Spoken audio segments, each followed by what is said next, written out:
feels so great. I love that one. Woo! That was hot stuff.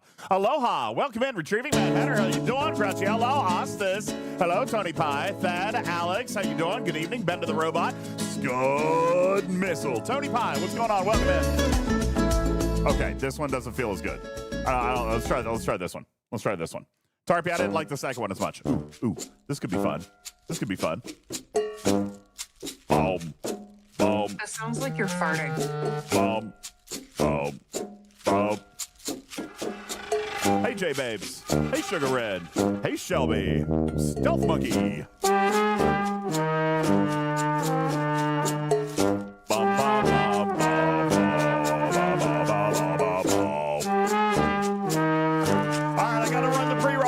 Pre-roll. Be back in 3 minutes.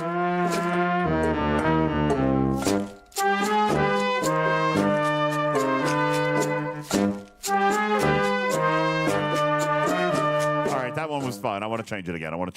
Let's see what we got here. Oh. All right. Oh, yeah. All right. Yeah. All right.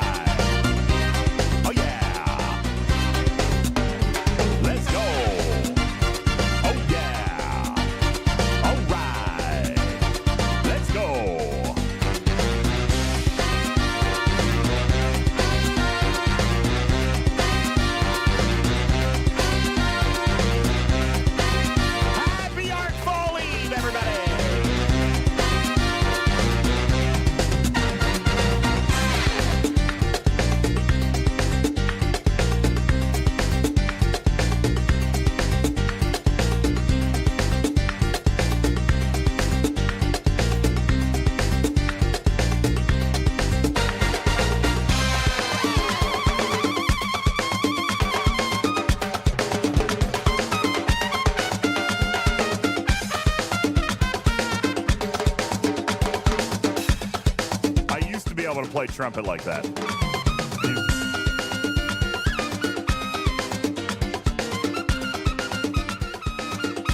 I used to play in a jazz band. Does anybody actually believe that? Because it's actually true. I did. I used to play in a jazz band. I loved it. All right.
Good evening. Welcome in, everybody. How you doing?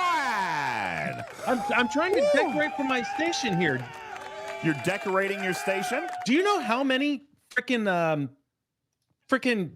wreaths I have to buy to decorate a whole space station? Why are you buying wreaths? It's too early. It's too early, man. It's too early. Okay, number one, we're talking like 3,000 wreaths. Number two, 3, how long do you think they take to get up here to the space station? Okay, we don't launch rockets every day. Listen, Elon could get it there in like overnight shipping. Okay, it'd be fine. I'm not that important to him. You're feeding back. I'm not that. Again. I'm a small fish. Press your buttons again. You're feeding back on me again. I hear a slight echo. Wait, is it just me? You know, every time I hear this, the chat says they never hear it, but I always hear it. I hear no such echo. Maybe my headphones are turned up too loud, and I'm picking up the headphones. They say it's just me. Hey, Strider, how you doing? Tony Pie, Clark, what's going on? Drastic Leak, hello. Shelby, hello. Happy Monday. Happy Monday, everybody. Happy Arc Fall Eve. Thank you for being here. We're excited. Oh, We're excited. I don't care what kind of day you're having. If you pop open a Welch's Ghost Rape Energy, all your troubles go away. That's absolutely correct. And you know why your troubles go away? Because you get 200 milligrams of natural caffeine from coffee beans in every single can. You get 1,000 milligrams of carnitine for epic energy, legendary focus, and none of the crash because there's none of the sugar. You can find your flavor of choice now by typing !Ghost in the chat. That's !Ghost, and you can be taken to our Ghost Energy store over on Amazon, where you can find now one of any of the 23 flavors that are currently available in our Ghost Energy store. So you guys be sure to go and check that out and get the flavors that you want auto shipped to you today while supporting Talking Trek in the meantime by using our affiliate link at !Ghost, and you guys can get that coming to your house. Now, Silvertap says, you know what else gives caffeine from coffee beans? How about actual coffee beans? Yeah, but that's dirt water. Okay? I mean, straight up. That is dirt water. Dirt water. And Tarpitude, naps are for losers. Whoa. Okay? How am I going to hit my 2,500 hostile grind a day if I'm napping, if I'm a freaking sleep? I took a nap today. Legit. Impressive. I got home from work and I decided to take a little 60 to 75 minute cat nap before I came out here. It's why I'm feeling so great. I'm actually just chill. Naps are for winners. I just don't have the luxury of napping. Okay. I do love naps. Naps are great. You know who? Who is not taking a nap right now? Can I just ask a couple of questions about who has not taken a nap in the last I don't know, say 24 hours? Anybody got it? Is it Echo Boost engine? No, it is not Echo Boost engine. As a matter of fact, it would be you try again later. The individuals not taking naps in the last 24 hours, or at least not that we suspect they're taking naps, because they've been very, very busy. You know what they've been very, very busy doing? They've been very, very busy thinking about things. Not fixing bugs? That would be not adding more bugs. That would. Oh, Tarpitude. Yeah, that is a correct answer, actually. No, here's what they've been doing. These guys have been super busy thinking about what they can do for the children of Monroe Carroll Jr. Children's Hospital this year with the Christmas Angel Fund and Talking Trek Gives Back. Check that out. Rusty Halo dropping $500. Whoa! $500. Yay, bug. 500 smackers. Mm-hmm. 500 smackaroos into the Christmas Angel Fund. Thank you very much for that. Appreciate that. You know who else was hard at work? Here? We see our favorite trashy raccoon, Ice Wolf La. Ice Wolf, thank you for dropping $25 into the Christmas Angel Fund in the off hours. Thank you so much. That is great. The children thank you. The children do thank you, and we thank you. And you know what? Just because you put your name on something or don't put your name on something doesn't make your contribution any more or less valuable. Check this one out from Anonymous right here. $250. $250 into the Christmas Angel Fund. Thank you so very much. Appreciate that. Thank you so very much. We also had Josh from Canada drop in with $10 Canadian. Thank you so much for dropping $7.11 into the Christmas Angel Fund. Thank you so very much. Appreciate that. Thank you, Josh. And then, last but not least, the in the last 24 hours. And by the way, every single one of these folks are heroes in their own right. Every single person doing what they can to make the holidays an amazing, amazing time, or as best as possible, anyway, for patients and siblings and family who might be experiencing an extreme struggle, might be experiencing maybe the darkest days of their lives. You guys come in and touch them with the gift of music. You touch them with the gift of gaming. You touch them with the gift of a smile. All of you guys are heroes. Thank you, Lieutenant Bennett, for capping off our 24 hours siesta here with $1,000 into the Christmas Angel Fund. Thank you so much. What? Thank you. That is rad. And guys, that puts us Lieutenant officially Bennett. right here and now. That puts us 50% through funding our second floor. We are less than a week in, and you guys are already at $9,026.49 right here. Check that out. Check that out. $9,026 How can you get involved in this year's Christmas Angel Fund? You can take a look at your screen right now. You can scan the QR code in the bottom right-hand corner of your screen, and you will have the opportunity to give directly to the families, children, and patients of Monroe Carroll Jr. Children's Hospital at Vanderbilt, Nashville, Tennessee, where you'll have a chance to make an impact on countless hundreds, if not thousands of patients' lives. You can scan this QR code right here. We are tied directly into their systems. We see every donation that comes in. Thank you guys so very much for all the hard work that you're doing. Everything from $1 to $5 to $10. You guys are doing Angel's work. The Christmas Angel Fund for 2025 is officially underway. We are proud to be partnering again with Talking Trek, or with Monroe Carroll Jr.'s Jingle Toy Drive, and we're very, very excited about being with them. Thank you guys so very much. It's an honor to be a part of the project, and keep tuned to the channel because we're going to be going there here in just the next couple of weeks, and you're going to see a lot. You'll see a lot that's going on there. Can't wait. Yes, for those of you asking about Hammy's blink counter, I can go ahead and turn that off. We actually tracked the number of blinks that Hammy gave during his preview video. Guys, in the entire 12-minute video, he blinked only 4 times. 4 times. He's that excited. That's why. I thought it was a running total from like all the videos he's done, and that we would just keep it. Nope, that was just this one right here. Yeah, he blinked. He blinked 4 times. Wasn't that great? Wasn't that great? But he didn't blink at all in the other ones, so you're both right. You are technically correct. He didn't blink. Did he? I thought we did find one blink. No, I thought we did end up finding one blink in that first one. No. Okay. No. There we go.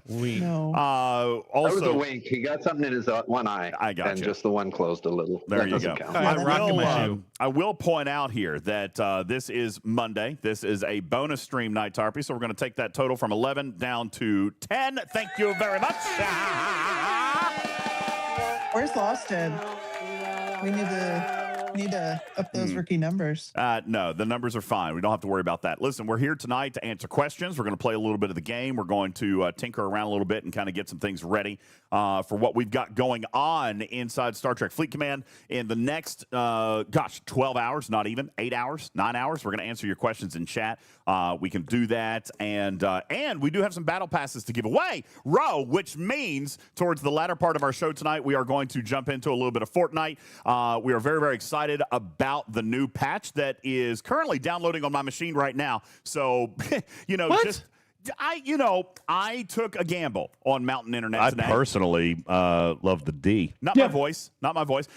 Yes, I did say some battle passes, Popo. We're going to give those away. Currently, the Simpsons, they are doing so good at just separating me from the money in my wallet right now with all this nostalgia. That's right. We've got The Simpsons in Fortnite. So Matters and Tarpy are going to be gearing up to invite you guys to our Battle Royale. Did you get your Ghostface little avatar in Fortnite last month? Yeah, absolutely, I did. Absolutely. Yes, I did. Of course you did. Of course I did. And so did the 10-year-old kid, thanks to you and your advice that it's okay for him to play Fortnite. Now he's running around stabbing people. Thanks. Well, I mean, they're cartoons. They don't really count.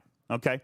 I took a gamble on Mountain Internet here by downloading a 40 gigabyte update while streaming. What could possibly go wrong? Oh, perfect. Fine. No, listen. Everything. While we're streaming. You know what? I'll just say upload. goodnight and I'll go watch BAFTA again. No. Because this stream is obviously going to crash in 2 minutes. Actually, let me just tell you that I only have 4 minutes left out of the 44-minute download, and we have dropped 0% frames. 0%. Okay, so that's because downloading an update is a download, but when we upload a stream, that's upload. See, there's a difference, Griffin, and I know that someone as technological as you may not understand, but I obviously do. And I thought, well, hey, download is separate than upload, and everything is going to be fine. Everything is going to be perfect. Also, very quick updated news on the sponsorship front. Guys, thank you so much for this. I really appreciate this. Do you guys remember the sponsorship we did for Regen Gamer Optics? They had the glasses, and they've got the cool headphone style glasses, so they don't mess with your ears. You wear the glasses and they work around your headphones and stuff like that. They've got the blue light blocker so you can play and all that stuff. It's a lot of fun. Those are handsome headphones. Yeah, they're really, really nice. I love them. And fortunately, they loved you guys. They loved you guys. So, ladies and gentlemen, proud to welcome back to our list, our family of sponsors, Regen Gamer Optics, who's going to be doing another giveaway with you guys coming up in the next couple of weeks. So, shout out to Regen Gamer Optics for picking us back up for another campaign. Are you going to actually record an audio commercial for them this time? Going to give them a spot? Yeah, probably should. Yeah, we'll do it. They're going to do another giveaway, and we're going to do a tournament. You should do that because I guess I could say they need a buddy. They need a buddy? Yeah, and you could be their buddy. Do you need a buddy?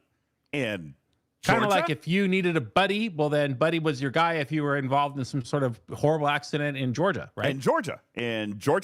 That's right.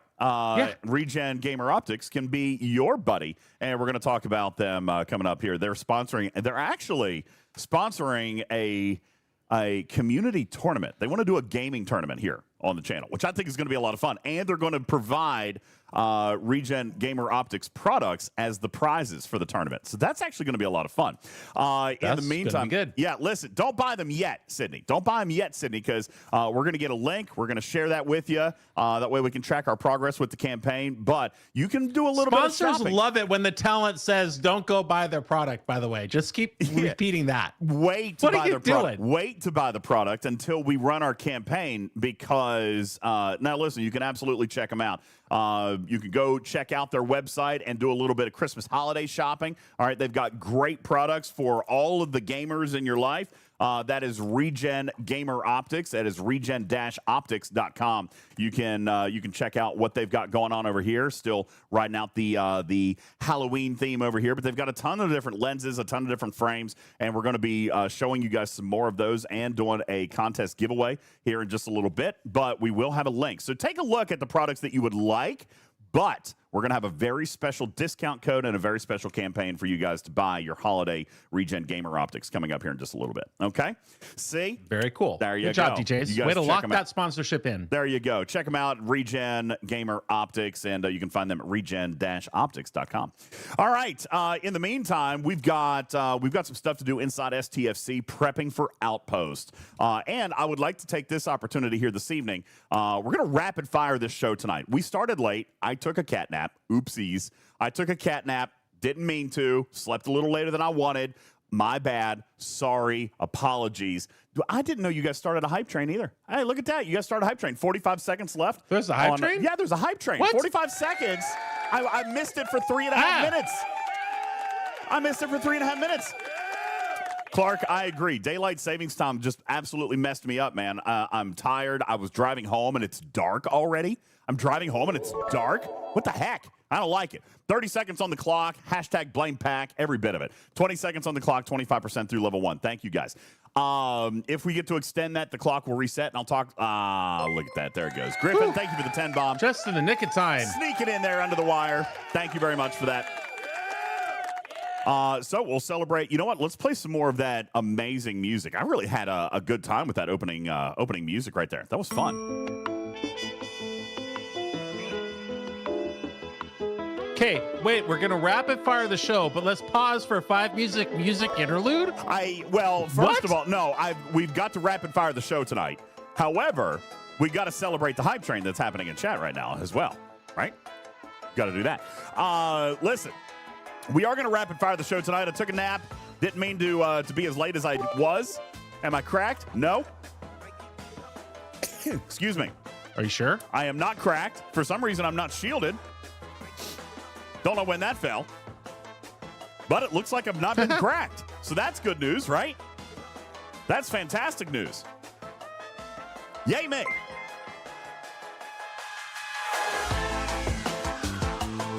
Hey, what's up, 188 Pers 23? Thank you for your Prime resub. Appreciate that. Wardon, thank you for your Pitty Bitty TC with the 100 Kitty Bitties. Tony Pie for the 100 Kitty Bitties. Manxman for the 100 Kitty Bitties. Papa Smurf for your Kitty Bitties. Thank you very much for that. Mord, thank you for the streak. Hero, thank you for the 30-month resub. Mad Hatter says 13 months. Thank you for your 13-month resub with Prime. This is the first long-term relationship. Mad Hatter. He said this is the first long-term relationship since the divorce. You know what? You'll be happier. You'll be happier, bro. Oh, yeah. Yeah. Hey, I'm feeling great. I'm loving life right now. I'm loving life. Everything is great. Check. Zach. Almost got me. Zach, thank you for the 35 stream streak. Appreciate that. Thank you guys so very much. Good evening, everybody. Welcome into the show. 3 minutes left on the clock. We got a level 2 hype train going on. If only I could be stationed in the Vale, says Archer. Worse. Community. Worse. I am currently in a territory that I do not own. Oh no! Don't know when that happened. Where's well, Captain you should Bull? move. I obviously am gonna have to move because I can't throw a shield right now. When did that happen? Well, you'll have to check your Discord where your alliance has probably been talking about giving up that territory for several days without your involvement or acknowledgement. When did that happen? Well, you'll have to check your Discord. Maybe Dirty Bird Bill can drop a dime on the information and help you out since you never obviously check what's going on in your alliance. All right, I'm going to check my Discord very quickly. All right, allow me to do so. Oh. Mm-hmm.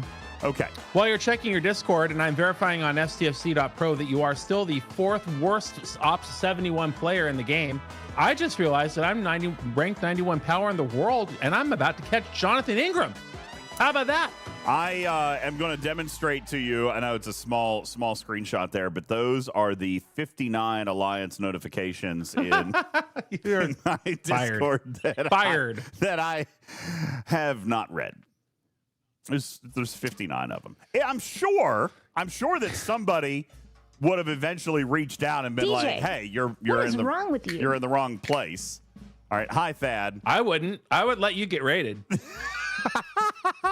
Logo, thank you for your channel points. Appreciate that very much. Ben to the robot. On a buck banana, buck chickens on a buck banana and buck bananas. That was a buck chicken banana. And now it's a sticker party. Stream stickers are free. You got 60 seconds. You guys punch it up. Let's go. Go! Here we go!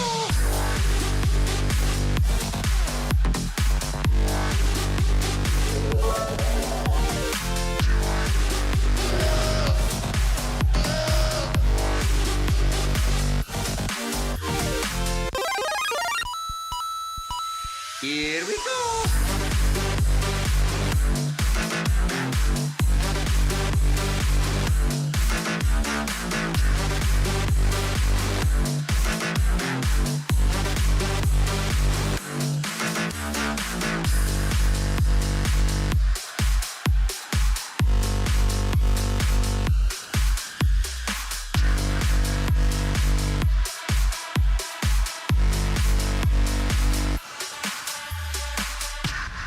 Thank you guys very much for the sticker party. Appreciate that.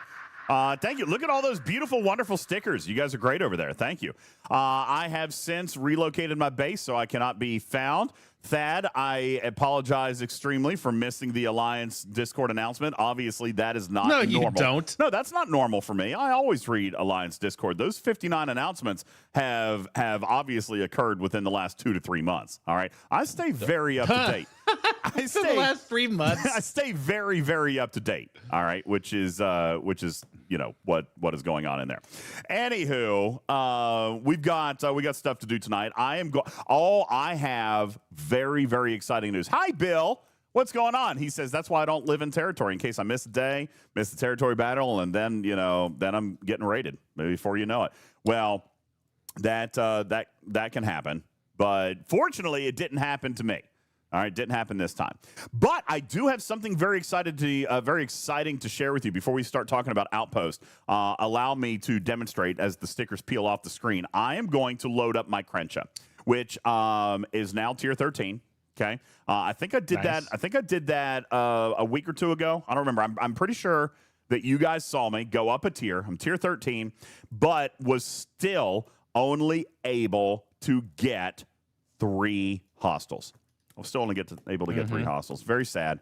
Very sad day for me up in the Vale. I was only able to get 3. Well, I finally did a thing, everybody. I finally did a thing. Okay? Here's the thing that I was able to do. I was finally able to amass enough epic Xborg credits. Oh, wow. What took you so long? Well, I was... Slack on your NX01? A little bit. Cruzito says, for what? That would be for the maxing, the final promotion of Epic Xborg Pick Hue. Now. Oh, really? Yeah. Now, here's what I want to... That's a humpy turtle on Griffin's face. Right there. Now, the reason that I want to share this with you guys is I want to show you that there have been no other upgrades to the account. Literally none. Nothing. And I'm going to show you the difference because I was flabbergasted. Nope, my Seska is still not maxed, Archer. My Seska is the same place that she's always been, which is tier 4. I still do not have the ability to I don't have enough of those credits to get her to get her to tier 5. So the only change that I have made is maxing Pick Hue. All right. And I would like to demonstrate for you now here today on screen. Cruzito says, imagine that. If you crew well, you'll do well. Well, it's not just about the crew. Obviously, it's about the progression and the ability of said crew. Listen, we were using Pick Hue. We were using Seska, but I didn't have the abilities high enough. I was only able to get 3 hostiles per repair. I am now to 15 hostiles per hull. Just Guys, with the Pick Hue tier 5. going from Pick Hue tier 4 to Pick Hue tier 5 went from 3. Which you did in the Xborg faction daily pool. Absolutely. All right. That's a 500% improvement in performance thanks to Pick Hue. And I wanted to share that with you guys. Absolutely. Right? No, unbuffed, Archer. Unbuffed. Look, I'm doing it. I'm on screen right now. Magu says something's off. Nope. I didn't do anything different. That is just Pick Hue. Okay? And I believe it. I believe it. Yeah. As a result, all right, as a result of tearing up Pick Hue, then I was able to feel more comfortable about my repair costs. So I dropped Naga Delvos and added Walk Carol under deck. Holy smokes. So now my shields are not falling. I'm putting a lot more of my hull damage to shields, and my shields are never even coming down below 100%. Never even coming down below 100%. And you have Joaquin on there too, right? Below decks, Joaquin. I don't need to max Seska at this point. I found my golden boy in Pick Hue right here. Now, sadly, there's not a really scud a way for me to back this up and show again. All I can do is show what we did before in a previous video, but now what we are doing here, right? And you guys can clearly see, like, I am just grinding right along over here. I'm just grinding right along up here in level 71 Vale. All right. Suitor is maxed. He was always maxed. All right. Seska is tier 4 and Pick Hue was tier 4. But look at the difference in performance of this same tier Crenshaw that you guys saw a couple of weeks ago. Forgotten Sex says you didn't record it. I did. You guys saw me struggling on screen. 3 hostiles. And even then, Matters and Cruzito and a lot of you guys had to help me get to that point because I was killing 1. I was killing 1. Okay? So that is significant. Now, I could take Hue off completely and show you the drastic difference in performance that one officer is providing. All right? I could show you that. I bet without Pick Hue, I get 1 or 2 hostiles. All right? But this has absolutely changed my G7 experience. And by the way, let me just point out, this was 100% predicted by all of the Talking Trek analysts, by all of the lab rats, all the officer folks within the first couple of days who said, here are the officers you got to have. Max Suitor, Max Seska, Max Pick Hue. Those were the 3 officers that counted. Well, here's proof positive they were absolutely 100% right. I've got Max Suter. I've now got Max Hugh, and I don't even necessarily need Seska. All right, I'm going to because I'm already going down that path. Lost in, thank you for your 100 kitty bitties. Not once, not twice, not 3 times, but now 4 times, baby boy. Thank you. All right, this is absolutely massive. This is game-changing to my ability to perform my dailies. All right, this is game-changing to my ability to perform and play in events inside the Veil. I'm thrilled to death with this. Absolutely plum Tucker thrilled. All right, and I wanted to share that with you guys. This is proof positive that the lab rats had this right. Those are the officers that absolutely matter, and they will make a drastic difference in your performance inside level 71 officers. Lawson says, "Holy crap, officers matter." Buddy, let me tell you something. Massive difference in my performance up here in G7. I'm going to show you. I'm going to get 15 I would love to hear your here. entire below deck compliment. Absolutely, because I'm getting ready to die, and I'll take you home and I'll show you. Great. So this is why when like a year ago when Mirror Universe came out, that I ignored everything else and I beelined for that hull repair research for the premium mirror dust. Oh, yeah. Like the hull repair is exactly that. massively powerful. Oh, it really is. And just so you guys know, there is a native cap on that in the game. You don't want to necessarily find a scenario in which you can take it more than 100%. You're not going to get that. The game has a native cap of 95% hull repair in the previous round of damage. A secret cap. Shh. Yeah. They never published that in the game, but there is a 95% cap. You cannot get 100% hull repair. DJ, 95% is the best What you is get. wrong with you? Hi, Captain Bull. You did not see me housed in non-territory, in a territory that we didn't own. I know that. Nor did you see his 59 missed alliance messages from apparently the last 3 months in Discord. What are you talking about? What? I don't feel like that's a real thing. Don't be spreading rumors. Okay, here is my crew compliment. I'm running Janeway up above for the shield mitigation. I've got a tier 4 Seska over here on the left, and I've got a tier 5 Suitor on the right. Below deck, I've got a max Neelix. I've got a max Belana. I've maxed Joachim.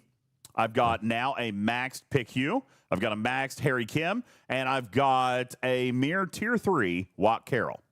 Okay, and we have a couple interesting differences in our crews, and I'm happy that you're having success that you're having. I have mine up on the whale cam. I was running that exact crew, and I've made a few changes. You're not sharing your whale cam at this particular moment. I am too. I am You are It's not. right Nope.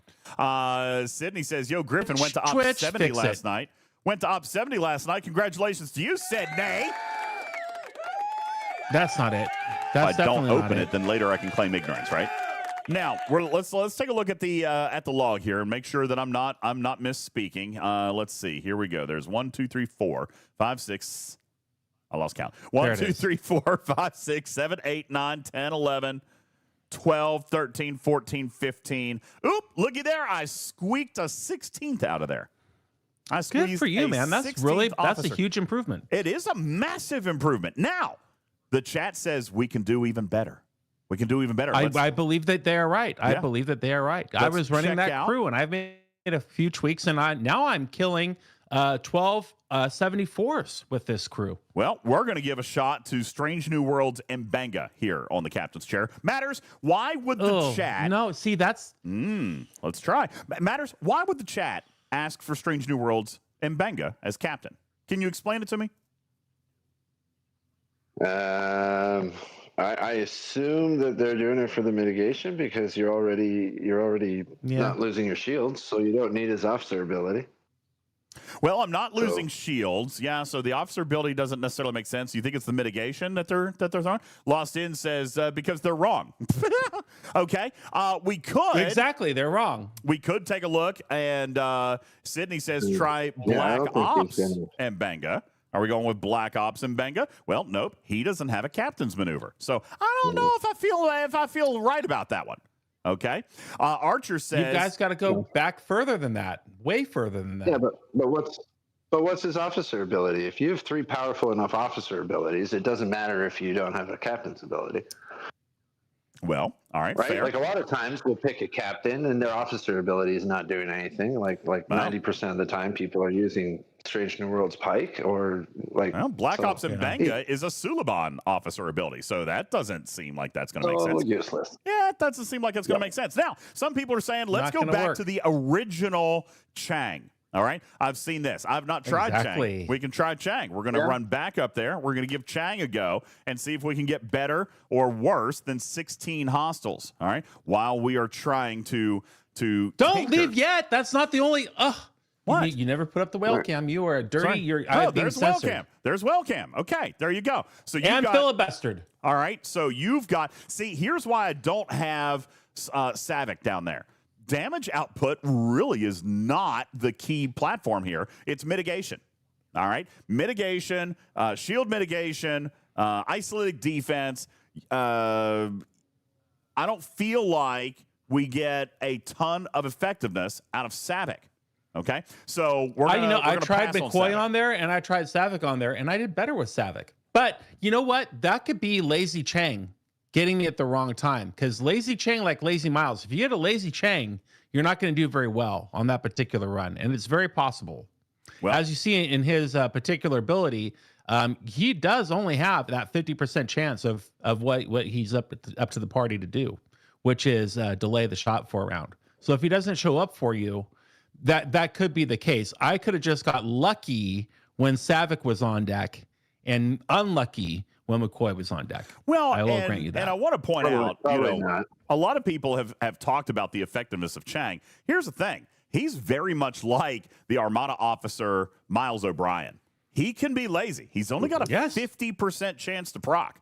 And as a matter of fact, flipping back over to mine right here, I've just killed one hostile. I can tell you, he did not perform well for me in that one. I lost over 5% of my hull. All right? Ooh, not doing well on this one. We're going to finish out this hull. Chang does not feel like it's the right run for me here. Although Magoo says Chang has a better chance of working on the Vengeance than on a Crencha. So, again, this is what I love. Matters. This is what I love. Firing patterns matter again.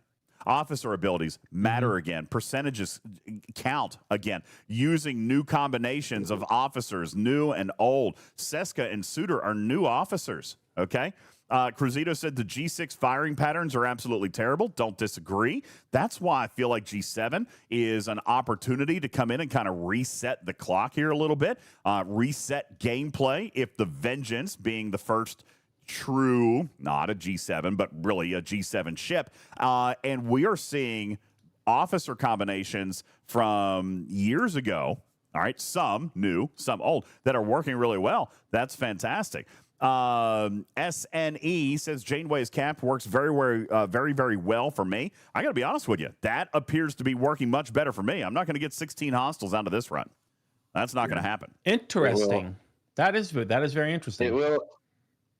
It will on an epic, and I'm not sure. Like, and you by taking her off, you not only lost her captain's ability, which is partly mitigated by Wat Carl below decks, so less of an issue. But you lost all her isolytic damage, which that was a lot. That was a lot of Cascade. Well, right? Like, what you got her maxed? Yeah. Now here's the thing, though. We've talked a lot about Cascade, but you know, that does reinforce the position that Savick is working better for Griffin than McCoy did. Yeah. You know, but a lot of our early testing definitely did point that isolated damage output was not the big piece here. Burning was very, very significant, as well as prevention. All right, mitigation. Oh, see, it's all in the pudding right here in my battle log. I took off Savick, right, and I put on McCoy, who's maxed. They're both maxed. And in my battle log with McCoy, boom, 30-round battle. Yeah. When I had Savick on, 18-round battle. Well, yeah, and don't forget, if you scroll down to one of their shots against you, these guys are putting out a massive amount of isolatic damage, which isn't mitigated by standard mitigation. So, yeah, that's exactly right. And in fact, my regular mitigation, really, the needle didn't move putting McCoy on here versus Savick. I was already mitigating 1.1 million when I had a battle log featuring a Savick below deck, which was just back here a little bit before that. So flipping back over to... sorry, go ahead. No, go ahead. Yeah, my mitigation did not change. I was going to flip back over to mine. Versus Savik. Mine here, 43 rounds that I did with Chang as captain, but significantly fewer hostiles. 1, 2, 3, 4, 5, 6, 7, 8, 9, 10 hostiles. So a significant drop in performance there by throwing Chang in. I only got 10 hostiles, 43 rounds. But if I come down here to a Janeway battle, I got 16 hostiles, 39 rounds. So, yeah, the cascade is actually doing better for me there. Okay. So it does make a difference. You know, here's the thing. Mitigation, burning is doing a lot of the heavy lifting, Shiz. I agree. But that extra cascade is probably, is definitely having some level of impact here. So we come back over here. We're going to throw Janeway back. And I might take a quick peek at one more substitution here. And that could be. What's that? Oh, I don't know. See, I don't have that last officer slot. I don't feel like any of these guys are able to be removed right now. I'll tell you right now, I kicked Harry Kim off my ship early. Getting that morale in these battles really didn't help me at all. If you've got a better option for either mitigation or Cascade. It's the critical damage that you're combining with Cascade. All right? That's that. But, see, I didn't do very well with Mbenga. Janeway has been my best one, which is just mind-blowing. I don't understand it. All right. Kim is getting you some... Mbenga is a good choice for people who don't have a high enough Seska that they're actually losing all their shields. Then Mbenga is adding to the shield regen, which is going to make a massive difference. If you're keeping all your shields, Mbenga's not going to help against these things. Really. Now, I do have a maxed Savik as well, so we'll... Oh, I would put Savik in instead of Harry Kim. How much damage is she giving you versus Kim and his proccing morale? But Kim is providing... He's also contributing 10% shield regen, so you don't want to lose shields because you pull off too much shield regen. You got the shield regen going on there, but He's not going to lose shields. He never drops his shields. Well, that's possible. But what he needs is more damage. Well, Kim is getting you that. You're getting extra critical damage on 100% crit build here. Versus 70% Cascade? All right, let's try it out. All right, we'll go that route. We're going to add Savik in place of Kim. I don't think this is the right move, but let's give it a go. We'll see how that happens. I'm going to disco so that we don't have to wait on warp times here. And as long as you don't lose shields, it should perform better. All right, well, let's find out. And you forget one fleet commander one time 8 months ago, and everybody all just assumes you don't know how to play the game. Well, let's find out, because I believe that we definitively proved before that Kim was a necessary piece of this formula. So let's go take a look at a level 71 battleship here. And then we're going to try in the chat. They're saying, listen, if you're doing this well in 71s, it's time to try 72s. We're going to give it a shot and see if Squishy DJs is able to handle a 72. So here we go. We've removed morale. All right. We're going to give that a go. We did kill the hostile. Oh, no. Oh, no. Uh-oh. All right. I did survive, lost probably 15% of hull, and lost my shields. Oh, no. Kim was the savior. Kim was the savior. Kim, we already proved this. Kim is absolutely You know what? This necessary. is because you have the wrong captain on your ship. If you had Chang on there instead of Janeway, you wouldn't need Kim either. Disagree. No, that's not true. Yeah, disagree 100%. That's very true. Seska, that's super true. Then he can pull Kim. Once he maxes Seska, then he can pull Kim. Riskbreaker says, yeah, you tested this already. I know we did. Griffin just doesn't remember.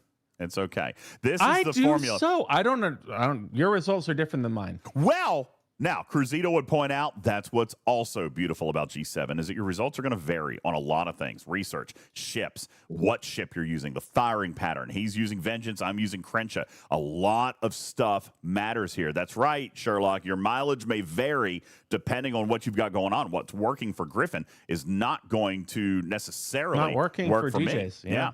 So we are going to give this a shot. I'm going to go back to my 71 crew, and we're going to try the 72s. Then we are going to see, Gitmon says, what about Savik in for Neelix? Not a chance. Neelix is absolutely necessary. No, he wants the burning. Burning is literally taking nearly 50% of the hull. All right. it's, well, 43%. If I'm going 40 rounds, it's 40%. Okay. That is just gone, and I don't have to mess with it. So that is very, very important. Burning is definitely a key piece to this formula. All right.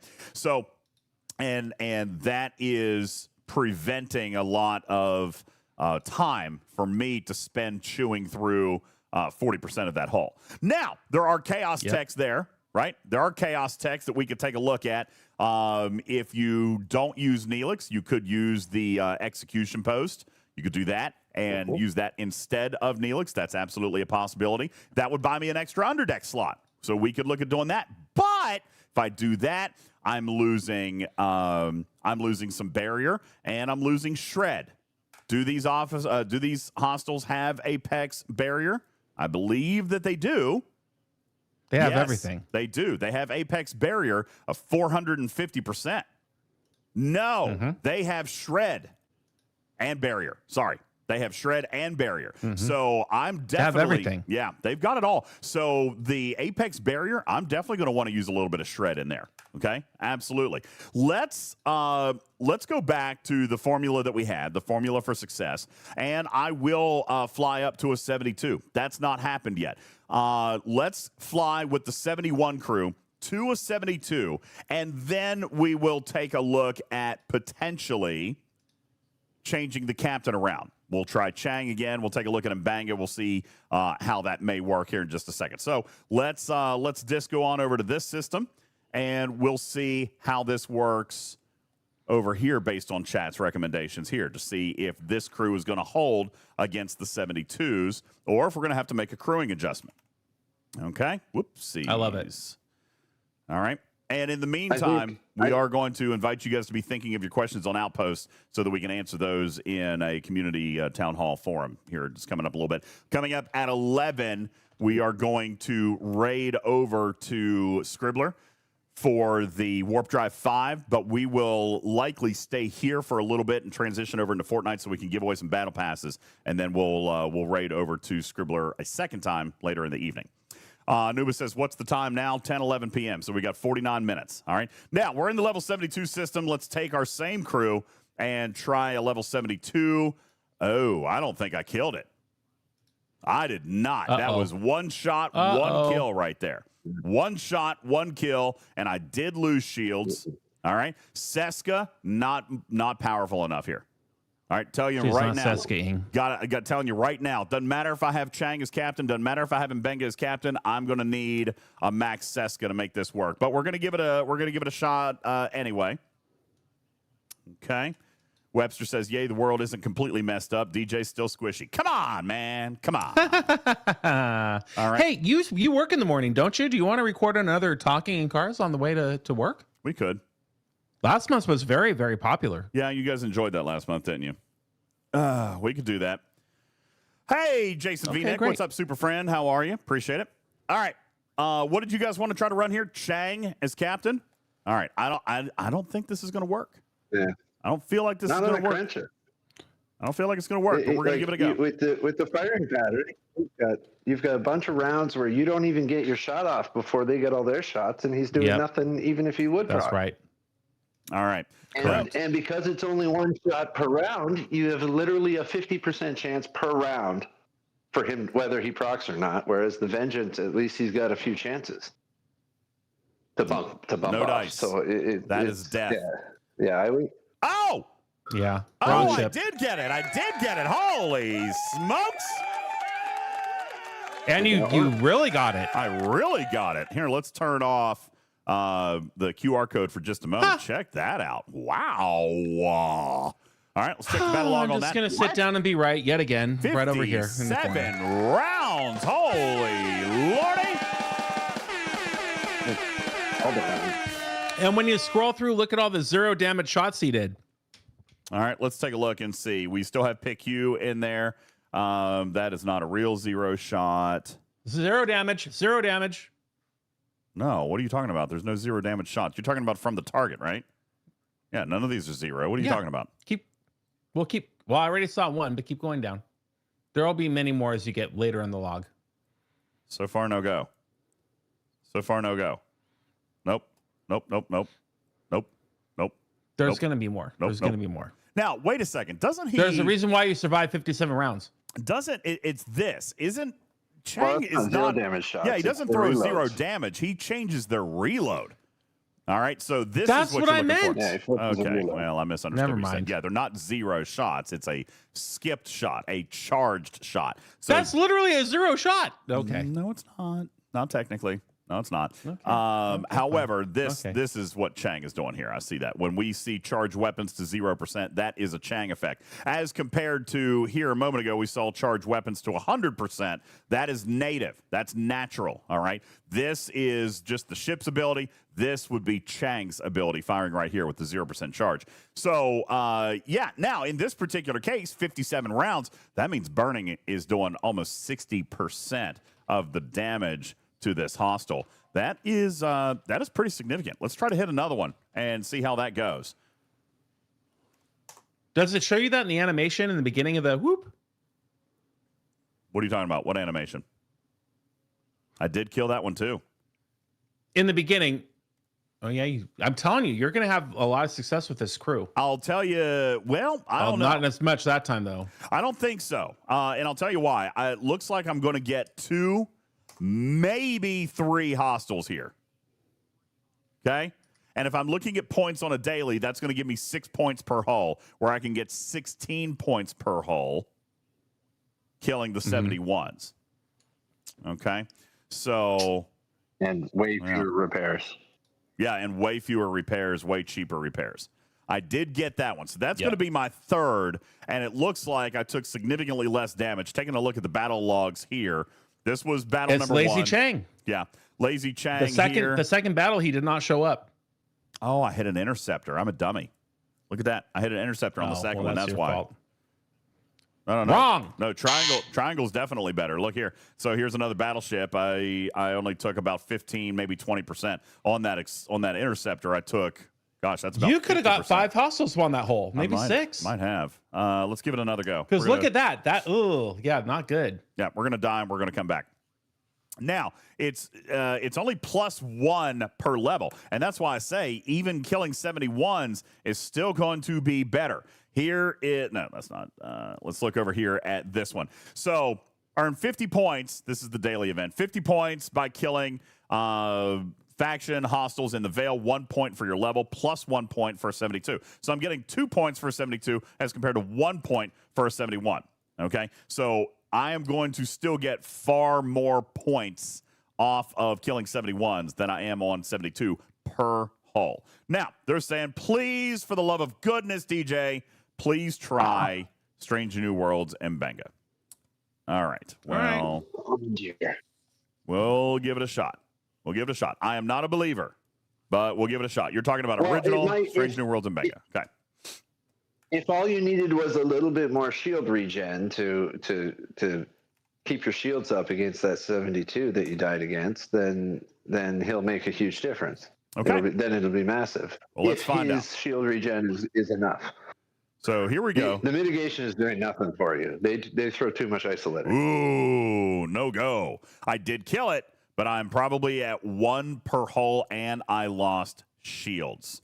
So this could be a thing. This could be a thing, but Seska has to be maxed.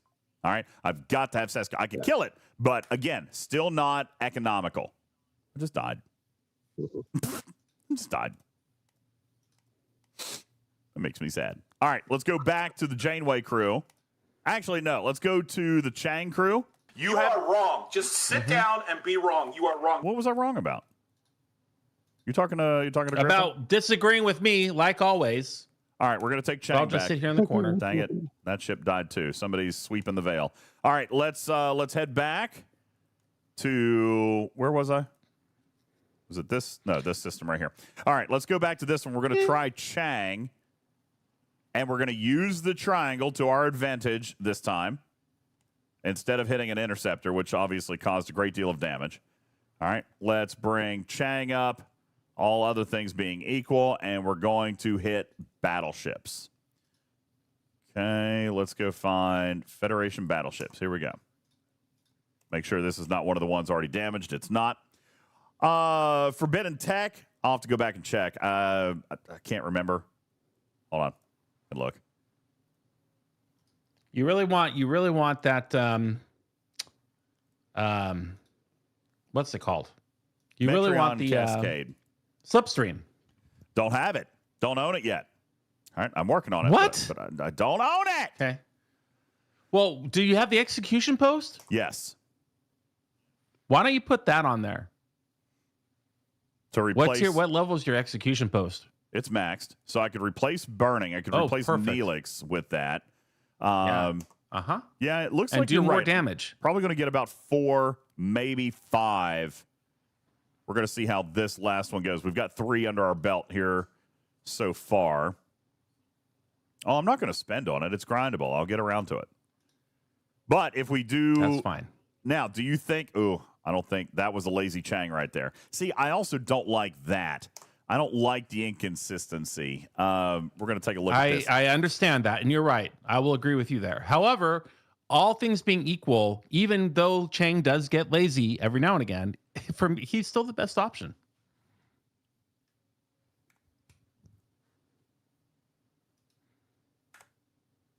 Yeah, I got 4 hostiles on that. So again, I don't know. I still feel like 71s are going to be the better way to go here. Well, Welsh says execution post is not 100%, but listen. No, it's only 85. It's 85% chance, but it's over 2 rounds. So by the time, and it's per shot. You're going to miss so the you're first going to be round. at 100%. You're going to miss the first round. After that, statistically speaking, you're into like 96 or 97% for keeping it for the rest of battle. So yeah, you really It's only so have to worry good about enough that. for me. Yeah, you really only have to worry about that failure in the first round. After that, you have like a 90. I can't remember what the math is. Putz could tell us. It's like 96% at keeping it thereafter. Okay. So yeah, and getting that extra below deck slot for more damage, not mitigation, but damage is really going to increase that'll get you a 6th or maybe even a 7th. All right. Well, let's give it a shot. We're going to unequip the Godsend. We're going to add the execution post. And now we're going to add Savick in place of Neelix, right? That's what you want to do? Okay, let's give it a go. Well, is that what you're missing the most? I probably would say yes. All right, let's give that a go. We could read logs. Why not just blindly run around and test things? We could read logs. Yeah, Why? Yeah. It's more fun that way. Why? All right, here we go. Let's see how this goes. Because we never learned how to read. Extra isolytic. Because reading is boring. All right, we killed the hostile. And how did we do? Yeah, not bad. I mean, about the That's same. medium, middle of the road. About the same. As a matter of fact, it looks like I took a shade more hull. That could have been Lazy Chang. But we're going to get one more sample. Can you click on that so I can see? Click on that hostile. Hit scan. Or don't. I did. I wanted to see from 34 down to 21. So 13 billion per. Yeah, that's still not going to help you. No. Yeah, I'm still going to get 3. I think I could probably get a 4th. There is a partial battleship in here. I'm not going to kill it. There's that one. Let me find a full battleship. That's disappointing. Well, Seska's not quite there yet, right? Well, no, my shields aren't falling. So it's not Seska. It's not Seska. What is your mitigation like? Can we run your mitigation percentage? Yeah. So it looks like we're going to get 4 hostiles. We're going to get 4 hostiles out of it. Let's take a look at the battle log, 53 rounds. We'll take a look at some of the mitigation here. Let me pull up a little handy dandy calculator. Oh, that's terrible. Terrible mitigation. 192 493 whoops. 192 493 Nope. Divided by 34080 I'm mitigating 56%. I would take Savick off and I put McCoy on, and let's test that. All right, let's give it a No. go. No, don't do that. Don't do that. No. No. What matters? All right, let's give it a shot. Yeah, No. I agree, Cruzito. Well- Fire pattern. Yeah, but what percentage of the damage that they're sending at you is even going to be affected by the change in mitigation? Look at that. Look how much is isolytic, which mitigation isn't going to matter against, versus how much is standard damage. Yeah, It's that's such true. a tiny amount. I'm Like, sure. yes, I'm sure his. you'll mitigate I'm an sure extra- his isolytic. You'll mitigate an extra 15% of 5% of the damage they're dealing you against you. So it's the going to be isolytic's not the problem for him. 1.5%. Dude, I don't know. Oh, wait. You can't take more yeah. isolytic off of that. Yeah, no, look, he's right. He's right. All of that shot is coming in isolytic. We're mitigating that. There's only 340 million in standard damage coming. I'm mitigating 56% of that. Our goal is to get rid of. Look, I still took 1.2 billion in isolytic damage, and I only took 100 million in standard damage. Yeah. So it's not mitigation. The whole health that you're taking, you're looking at. Even if you go from minimum mitigation to maximum mitigation, it's only going to be like a 5% difference. Like, now, here's why Mbenga. It's not worth using up an officer slot. Now, here's why Mbenga is not going to matter either. Okay, Mbenga is not going to matter because I'm still keeping shields. All right. Yes. Exactly. So Mbenga is not going to matter when it comes to the shield piece of it. All right, because I still haven't lost shields. I've got enough shields right now. Now, Cyber Demon, I do have a tier 5 Savik. My Savik is tier 5. All right, so that is fine. There's mine. Mine is tier 5, so it doesn't matter about tier 5, tier 4. Okay. Palia, I don't know if that is going to make enough of an impact because we've already got 500% in Joachim. Okay, right down here. We've got 500% in Joachim, and Palia is only going to give you, what, 60%? No, 100%. But even still. 150? 100? 100%. I mean, it's well, yeah, but plus there's all the other. I mean, you don't just measure her against him. You also have to measure against what your isolytic defense is. Yeah, with artifacts, et cetera, et cetera. Even with no officer, which is already huge.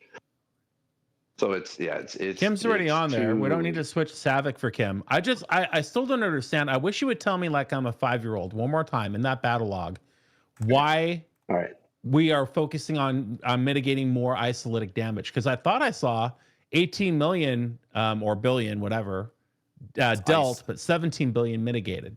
Well, right, but that's isolytic. Standard mitigation only applies up here to the top line. So 340 million dealt. I mitigated 191 million of that. So I was left with 150 million standard damage. However, yeah, that's terrible. Well, in the grand scheme of things, fine, but I took 10 times more isolytic damage. Where? So show right me here. On the doll where that's the right case. Here. So right there, because that is 17 billion versus 191 million. Okay. Yeah. So I took 18.8. I missed the comma. Yeah. I took 18.8 billion isolytic. I only mitigated 16.6. That leaves 1.2 billion isolytic that I still took. But can you further mitigate the isolytic damage? I don't think you can. Well, Palia would be. I mean, there's no real cap. But Palia would help, but is she going to help enough? Is the question with how much he already has, and I think not a massive amount. Well, let's give it a go. Probably a little bit more than. I think it would help more than I think Palia would help more than Paris. Oh yeah, agreed, 1,000%. We might be able to squeeze one extra hostile, possibly. Yeah. Maybe. Let's give it a go. That's what we min-maxers do around here. The meta. Now, retrieving wants Palia on the bridge in place of who? What? Ooh. Why? I don't know if you'll have to explain that one to me. See, now, you know what? Palia did make an impact. Look, Palia did something. Look at that log. Let's see what that log did. So, did we have the same effect? There's the 18.8. No, you have to hit a bunch because you're using Chang, who's lazy and not lazy sometimes. Yeah, Palia saved me 100 million in damage. Not enough. Okay, we're not writing home for that. Here is why Palia on the bridge may help. Read her carefully. What does her bridge say? It says reduce damage. Yeah, but it's additive. It's additive, though. They had. Hold on. It says reduce damage. It doesn't say defense. Okay. No. So 100% defense is adding to all of your defensive, your isolated when she's below deck.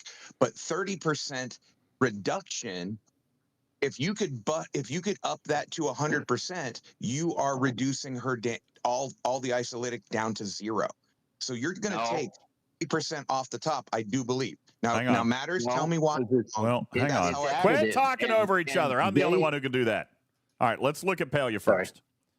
All right, Pelia's officer ability reduces isolytic damage received from non-Armada hostiles by 20%. Actually, Putz is 100% right, actually, guys.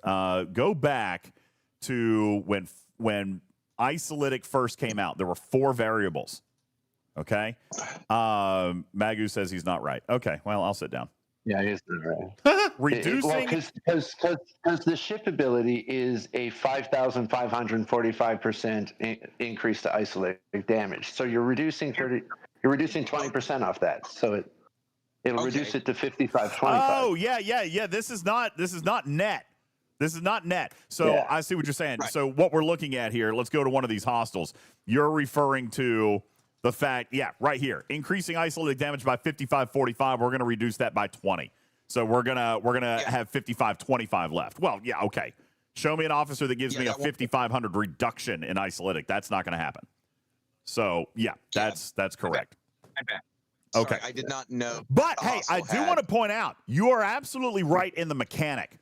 Okay, reduction of isolytic damage is different than isolytic defense. Putz, you're right about that. It's just this right here. They're already so high, and the formula works in isolytic damage increase, subtract isolytic reduction, and then you factor in isolytic defense. Okay, so you're right. It is subtractive, but when this value is so high, 20% is not going to do anything. But your mechanic was right. His mechanic is right, Magu. It's just not going to have an impact here. All right, so no Pelia on the bridge. He just didn't know that it was such a massive isolytic damage increase that was like special ability. 5,500. Yeah, 5,500 is big. So, which is why the Mbenga is just not doing anything. Yeah.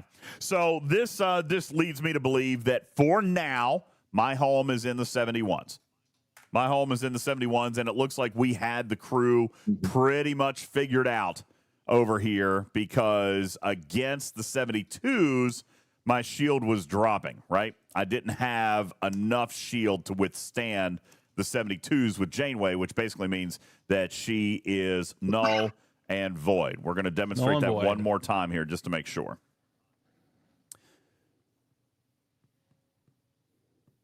But yeah, and listen, I say we all. The lab rats told us at the beginning, Seska and Suitor were absolutely going to be necessary. You've got a little bit of variance there possibly with the captain, but Seska and Suitor, absolutely necessary. And right there, Janeway died on the first one. Why? Shields fell. There they go. Okay? If the shields aren't there, then the shields aren't there. I'll also point out that a lot of people are referring to the cube being better than a Crenching. I hate to say it, but it may be time to put some extra love on it. Griffin is right. Again. Oh, come on. Well, hack to Hack to. There you go, Griffin. You were right. Wow, the Naked Bear said something nice about you. I know, that's crazy. Is this an opposite sketch? Is this Bizarro World? I love it. There you go. Oh, look, Ahead of the Curve is back. Fantastic. A new month. Thank you, Winnie Pooh. New recruits there. Hey, bad news. In case Scopely didn't tell you, I don't know if they did or didn't, but notice G7 players, you guys are missing that research event. What was it called? The somebody help me out with that. You guys know what I'm talking about. They didn't rerun it? The other one. The one beside Ahead of the Curve, that one. Yeah, the one beside Ahead of the Curve. I don't remember. March of Progress. Yep. Not intended March for of Progress. 71 plus. Yep, 71 plus. Don't get it. Not intended. Hold my beer indeed. Yeah, 71 plus. Don't get March of Progress. All right. It was missing today. And that says who, Billy? Says Live Ops team. March of Progress missing for G7. It was reported by the moderators today, and there will not be an extension of March of Progress into the G7 generation. There you go. Wow. Then, of course, we said, can we ask why? And it was responded to pretty much just saying that it was not designed for 71 plus. As a matter of fact, it's not as though it was not expanded into G7 because it was, but then they took it away. Let's get that right. We did have it this past month. Yeah, I got it this past month. So there you go. March of Progress has indeed fulfilled its original intent. Its original purpose. Oh, man. There you go. All right. So you didn't get G7 parts, though, out of it. No, though, it was still right? G6. And to be honest with you, I'm fine with G6. Me, if they left it and it was still G6, I'm still fine with that. Give me G6. I still need G6 stuff. But, oh, hi, Winnie the Pooh. You're back. Yes, Winnie. Yes, hi. We effed you on purpose. Oh, yes. Yeah, but Lawson, do you still need G6 parts? I mean, I do. I know Tarpy probably does. All right. Most low-level G7s or high-level G6s, they're going to still want it. But, I mean, I don't know if Lost In, I don't know if Canine Tooth, I don't know if Jonathan Ingram still need G6 parts. Lost In says, for my third epic. Oh, that's fair. That I'm in that same boat. I wonder what Lost In is in terms of his faction grind. By the way, you want to know why? Yet. You want to know why he wants a third epic? For the same reason Shelby wants to max all their epics. Outposts are coming up, ladies and gentlemen. And with that, we segue into the new feature. Ladies and gentlemen, let me answer your question. Sydney, that is 71 and up, so 70 is still going to have it. 71 and up. So, Voltron says the cube. Yeah, but not really. All right. Outposts. That is going to change the outlook for a lot of these people, at least why they want a third one. Okay, so for Lost In, for example, saying that he wants to build a third epic, totally get it now. Why? Because he is now going to have to dedicate powerful ships towards holding an outpost while he uses his other ships to go do whatever. If he's going to play this, actively, if he's going to play it passively, then he's going to want the strongest ships he's got anyway holding so he can clear both waves and all 72 hostiles because they do pack a little bit of a punch. Obviously, hitting up is going to increase your rewards, give you more loot, and allow you to progress through the content faster. So where I had tinkered with a 63 the other day, I'm sure Lost In's going to want to try a 70 or a 73. All right, and you'll be able to do that with more ships. So it is funny. Matters, we were having this conversation the other day. You said you didn't feel like in G7 that you had an option at skipping ships, and in G6 you could. It's almost as though Scopely is doubling down with Outpost, because not only can you not skip the G7s, at least here early, now they're going back and saying not only that, but now you have to go back and pick up all of the G6 epics just to be able to survive 72 hostiles in an outpost. Interesting. Cruzito said it was also so that we could get 3 max cubes. Are there 3 available now? I thought there was only 2. Is there 3? You guys have 3 now? There was a time when you could pick up a third cube. Yes, I did know. So, yeah, max 3 epics. That gives you 3 max cubes. All right, which would be equally as valuable in outposts. So that's a pretty significant thing. All right, let's go down into the chat, ladies and gentlemen. We've got 24 minutes left in our STFC content tonight, so I'd like to answer your questions if you guys have them about Outpost. I did receive a lot of messages, and the stream last night has over 3,000, almost 3,500 views between YouTube and Twitch. So thank you guys for sticking through that. That was good. Do you guys have questions on Outpost, something that hasn't come out or something that I might be able to answer for you? I did see Scopely issue a communication this morning clarifying and confirming that Outpost kills will not count towards the daily hostile limit. All right? That is their intent, that those 72 hostiles won't count towards your daily hostile limit, which means obviously they will. Okay. So, however, there's only 72 of them. All right. I have seen some people really hung up on the time. We're going to be grinding for 6 hours. Yeah, but it's still only 72 hostiles. It's not going to do much of anything in your daily kill counter. You know what I'm saying? It's 72. And just as a reminder, the kill counter has been increased now to 2,500. Not 2,000. What's the comp going to be for when it all falls over? I don't know. Listen, I've got, I saw, who was it? A-Pal. A-Pal made a bet with me earlier today, Griffin. He said, I hope for less than 3 comps this month. That'll be great. Wait, did he say day? No, he said 3 comps. Week? He hopes for less than 3, and then he asked if anybody had the over. I said, buddy, not only will I take the over, I'm going to give you 2. All right. There has never been less than 3 in a month only, ever. So for the first time ever in Hell's Kitchen, we want that. Okay. Not only am I what going to about take the next the over, question? I'm going to What give about you the next 2. question in chat there? All right. Victor says they don't affect daily kills, not for the daily kill counter, not out of your 25 hostiles. Okay. So you don't have to worry about losing loot there. Okay. Swag says it takes 6 hours to kill 72 hostiles. Are they slow rolling across the map? No, Swag. It's almost like a capture the flag kind of thing. You're going to hold the outpost, but 1 hostile spawns every 5 minutes. So this is a very passive form of gameplay. You're going to play this, in my opinion, the way I'm going to at least start to play it, I believe, is going to be playing it overnight. That way I can send my best warships to hold it overnight and try to earn as much of the loot. Benny Hill says kind of like away teams for your ships. Yeah, I think that's actually a pretty cool way. That's what I said. Yeah, I quit the show. No. I quit the show. No, I think that is. That's what I said yesterday. I agree. And you ignored me. I didn't mean to ignore you. It's exactly like away teams for ships. Yeah, no, it is.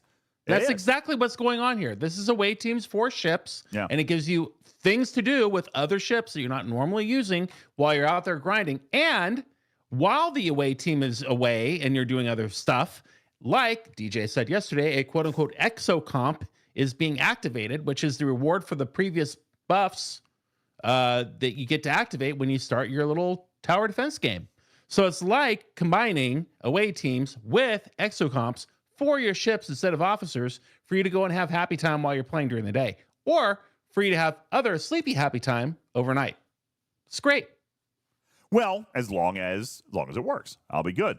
Ham Sam to be ship away teams, they need to not take dock space. Well, they do. All right. And that's why, for me, it's going to be very passive play overnight. Now, you can actively play. We talked about this yesterday. You can actively play it if you want. And what I mean by active play is the fact that you can send ships to it and then activate buffs.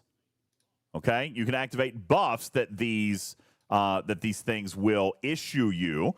And in the process of, while you hold the outpost, you've got these temporary buffs. But that's going to require a lot more strategy, in my opinion.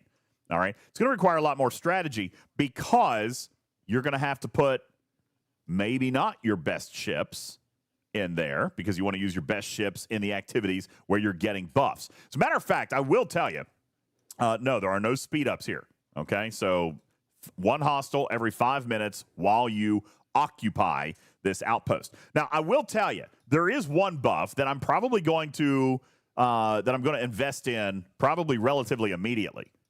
All right? And every single one has it.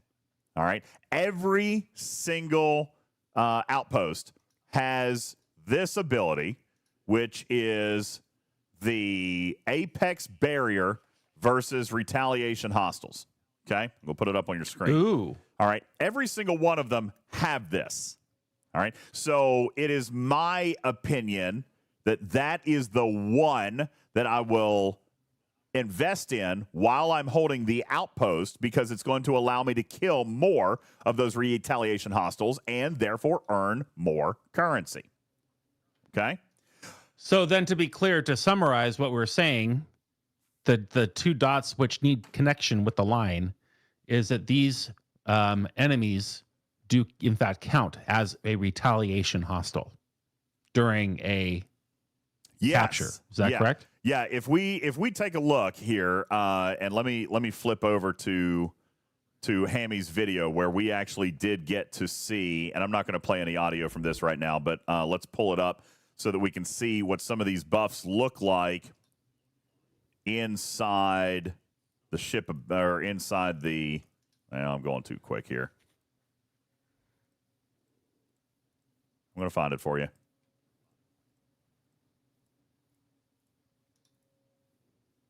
I'm missing it. I'm all over the place here.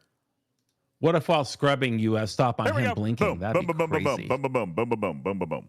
All right, here you go. So on your screen here, you can see that each of these are going to have buffs, and that is indicative of what we have seen with Jules's chart here. If we take a look and flip over to this one here, you can see here that they all have 2 abilities plus the Apex Barrier versus Retaliation Hostiles. Okay, so for example, what we're looking at in this particular screenshot here is we see Retaliation Defense, and we see Hostile ISO Defense, and we see Hostile Crit Chance Bonus. So this is clearly, if I had to guess, a Cardassian one. So let me pull up the Cardassian screenshot here. All right, there we go. So this is Hostile ISO Defense Bonus. Hostile ISO Defense. Oh, maybe it's not. Maybe it's a node. Oh, did mine say PvP? No, Hostile ISO Defense. Hostile Crit Chance. Okay, so it's not a Cardassian. I thought it was Borg. This Could one, be wrong. You are correct. It is indeed a Borg. Here you go. Good job. It's a Borg.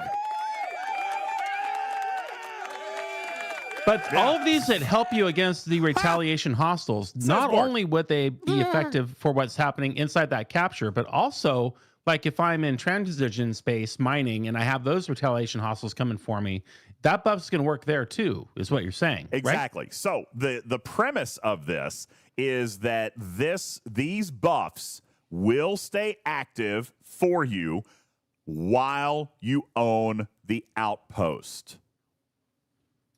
Once you end the Outpost or you die, then the buffs go away. All right. You're also spending currency to upgrade them every single time you're doing it. Okay. So here's the process. I attack an Outpost. I now own it. I now have 72 hostiles coming at me, one every 5 minutes. Each one of those hostiles are dropping currencies that will be used to upgrade these buffs. Future outposts.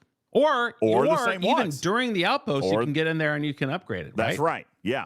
You could do it right there for the same one. And that's why I say the only one of these that I have any intention on upgrading in real time right now, okay, is the Retaliation Isolytic Defense. You can see when you max that out, it's 500%. That is going to help significantly in your survival against the Retaliation hostiles, those 72 hostiles that you're going to be fighting as you go along. All right. So this one, for example, does not work outside. All right. But this one will. Hostile ISO Defense. So if I own this Outpost and I upgrade this skill, this buff, then I'm getting 150% Isolytic Defense bonus to hostiles anywhere else in the game. All right. Hostile Crit Chance bonus. I'm getting that crit chance increase everywhere else in the game against hostiles, not just inside the Outpost. Ooh, really? But hold on. It's called Hostile Crit Chance bonus. So are we sure that that does affect what's going on within the Outpost? It will or not. Only out of the Outpost? Only outside of the Outpost, because, again, they have specifically stated that anything that targets a hostile does not work against the retaliation targets. I shouldn't have said hostile. Retaliation targets. Okay? They are there not you go. hostiles. See? It's all the vernacular. Yeah. So this hostile crit chance bonus and hostile isolytic defense bonus, those work outside of the Outpost while I own the Outpost. Once the Outpost ends, these are reset, wiped out to 0, and I'm done. So if I'm going to even passively play this, if I'm going to set a ship up with them before I go out overnight, all right, I'm probably going to try to spend a little bit of my currency on the retaliation target hostile defense. That's going to improve my ability to survive more hostiles longer throughout the night. I think I foobarred this. I didn't foobar it. I'm telling you exactly correct. Exactly. No, Correct. it's not you. It's not you. It's this the naming vernacular that they're using and how convoluted it is why I say they need to go up and update their strings. Because even we say things like hostile, but we're not talking about hostile. We say things like non-armada hostile. Yeah. There's every hostile is a non-armada hostile, except for the hostile. So this is weird. It needs to be updated. Hey, let's work on this now. All right. That was in the show title. What are we going to look at as far as hostile targets? This or crewing. This is very, very important. And let me rephrase, not hostile crewing. What are we going to be looking at for retaliation target crewing? All right. Well, to do that, I'm going to take you all the way back to the chart for invading entities. Okay. Oh, here we go. I'm going to take you all the way back to the chart for Ceres invasion. Okay. And why would I do that? Well, that is the best place that we have an officer crew list right now. Here we go. Here you go. So, crewing for invading entities. We already know that some of these work, but we are going to figure out why they work. All right. Let's take a look at Nesmith, for example, his captain's maneuver. All right. And by the way, I am fully aware that this is an invading entity chart. Fully aware. But it gives us a starting point. So let's take a look at Jason Nesmith. Jason Nesmith looking at his captain's maneuver. We're going to read what it says. There's a lot of officers for invading entities. They're going to work against these things. Oh, yeah. Yeah, but I understand that. So I'm using an example. So just bear with me here. Okay, Here we go. Jason Nesmith, captain's maneuver. He states that he decreases invading entity shield mitigation by 30%. Daggone it, he specifies invading entities. Well, that's not going to work. Let's come back to the chart. What about Ent-E Picard? Ent-E Picard. Let's take a look at Ent-E Picard. I like that guy. Ent-E Picard as a captain. Here we go. Let's take a look. Increase the rewards gained from hostiles and armadas by 60% of base. Crap. That's not going to work. That's not going to work. Pick Hugh. Pick Hugh. And by the way, Scopely, that always should have been or, not and. Hello. Pick Hugh. Pick Hugh right here. Below deck ability. Let's take a look. At the beginning of each round combat, Hugh repairs 35% of hull damage taken in the previous round of combat. Yay. I see no mention of the word hostile. I see no mention of the word armada. I see no mention of the word PvP or player. That's right. Pick Hugh. Pick Hugh will work. All right. That is, where's my applause button? I lost it. Oh, anyway. So, chalk Pick Hugh up to one that'll work. All right. Let's take a look at Pike. Original Pike as a captain. All right. And by the way, I'm not looking at all of these. We're just kind of skipping through, having a little bit of fun right now. Let's take a look at the original Captain Pike.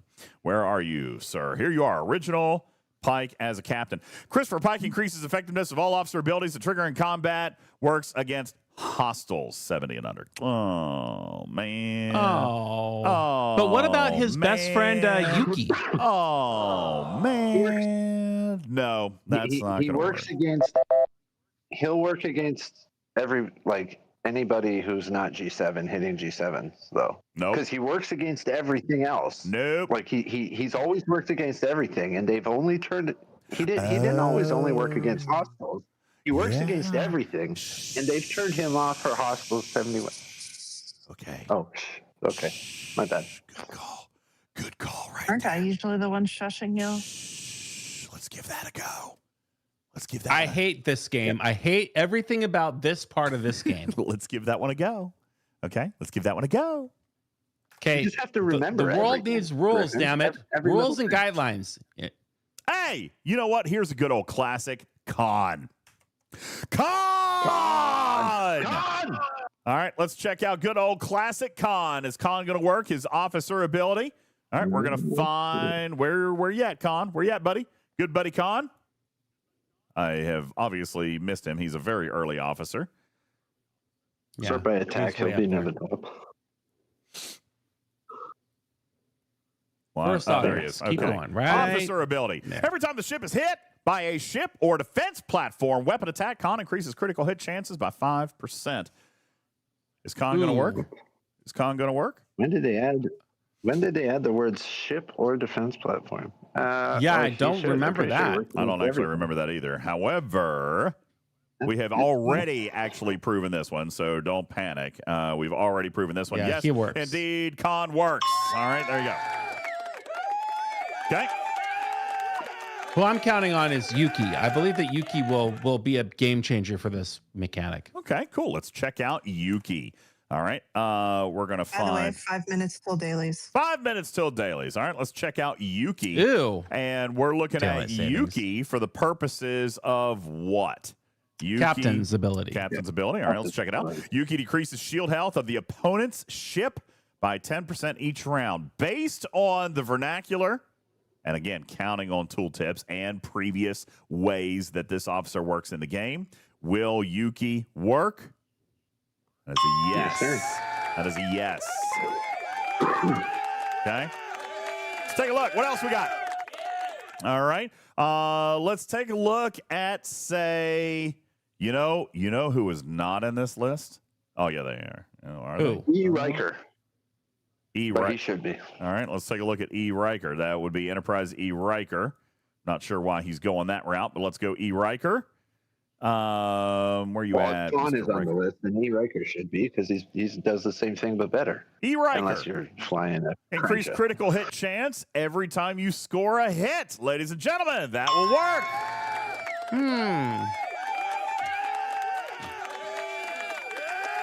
Now, interestingly, we're going to slide over here. These are crewing for the invading entities. We're going to slide over here to the left-hand side of your screen because we've got even more over here.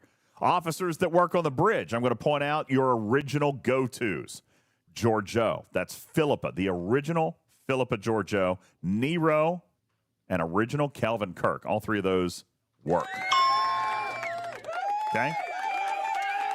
Which means Gorkon. that Kirk Spock will work, or even Kirk Zhao should work. Yep. Gorkon Yep. will work. Yes, Gorkon works.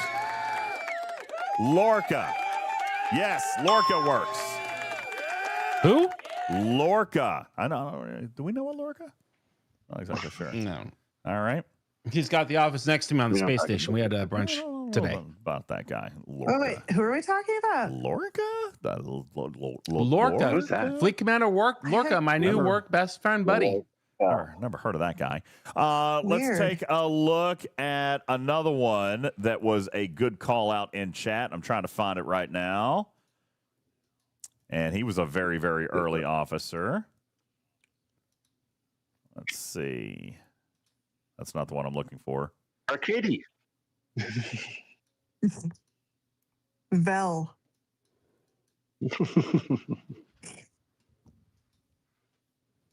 By the way, Chang.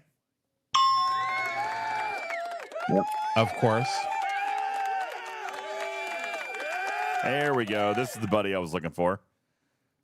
Zal's officer ability. As long as the ship has morale, Zal increases shield deflection, armor, and dodge of the ship by 300% of crew's defense. He'll work.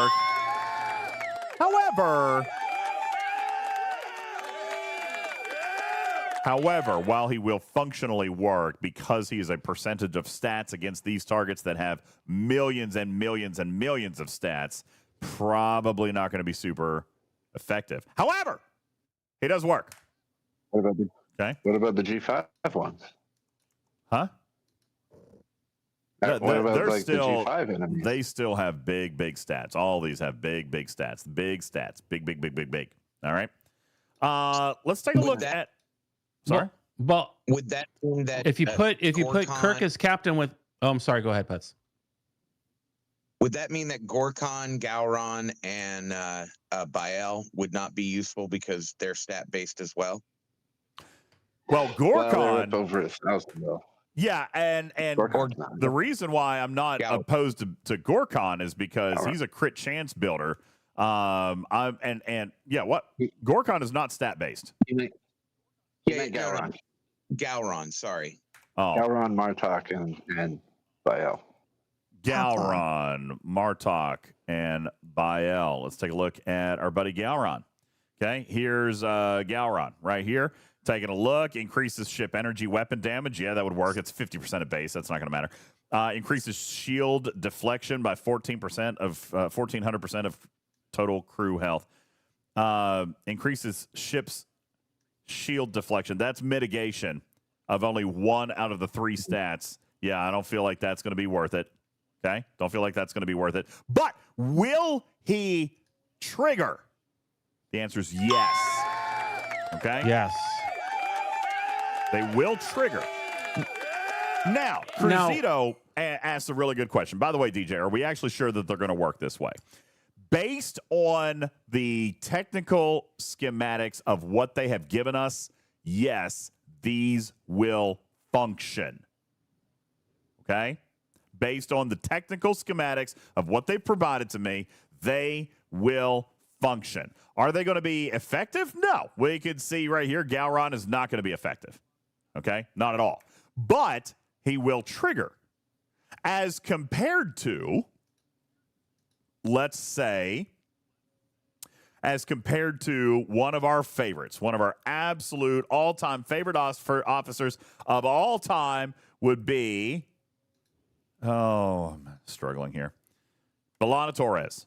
B'Elanna Torres below deck.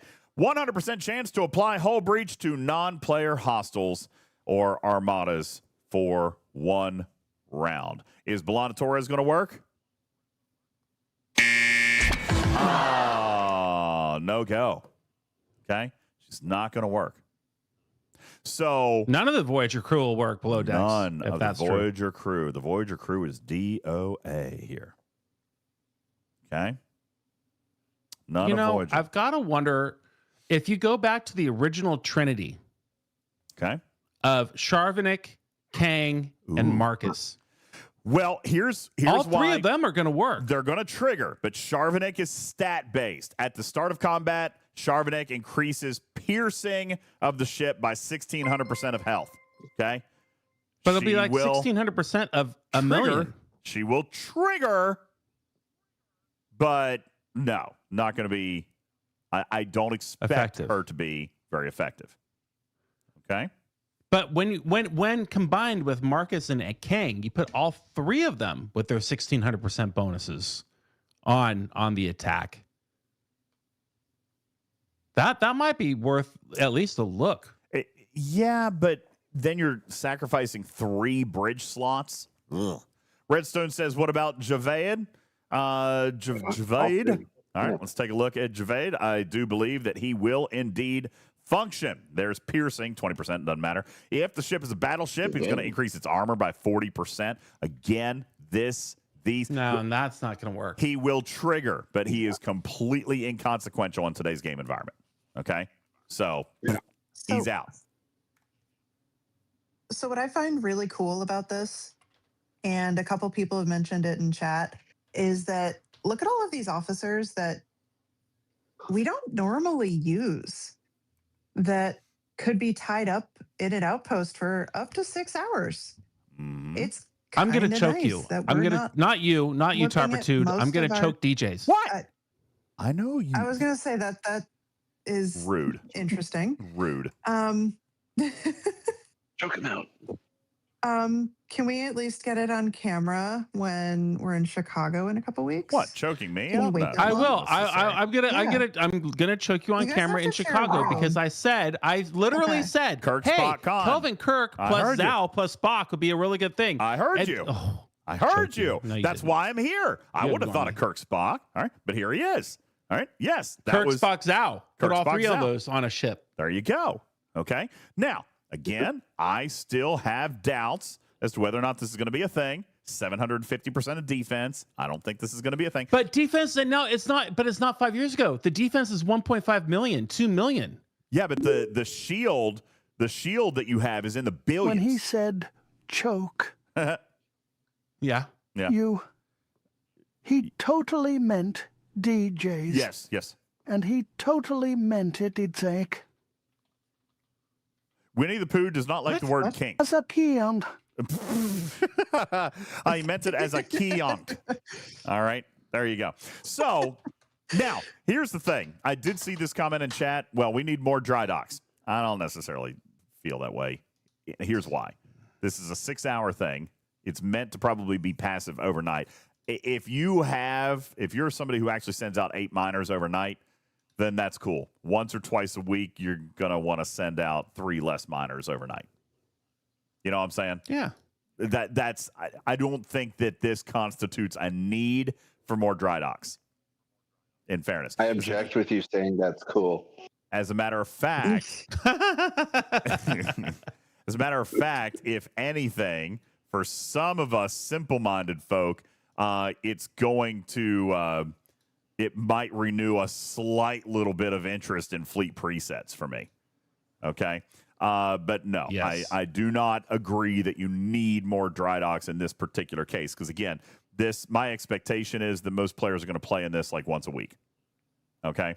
For 6 hours. And it's probably going to be overnight. So Joker says, I would happily give $20 for another dry dock. It's cute that you think it'd only be $20. $20? Yeah, that's cute and silly at the same time. So like the math of people not being able to give up miners for like what averages to 3 hours for like the next 6 months is like, it is cute, isn't it?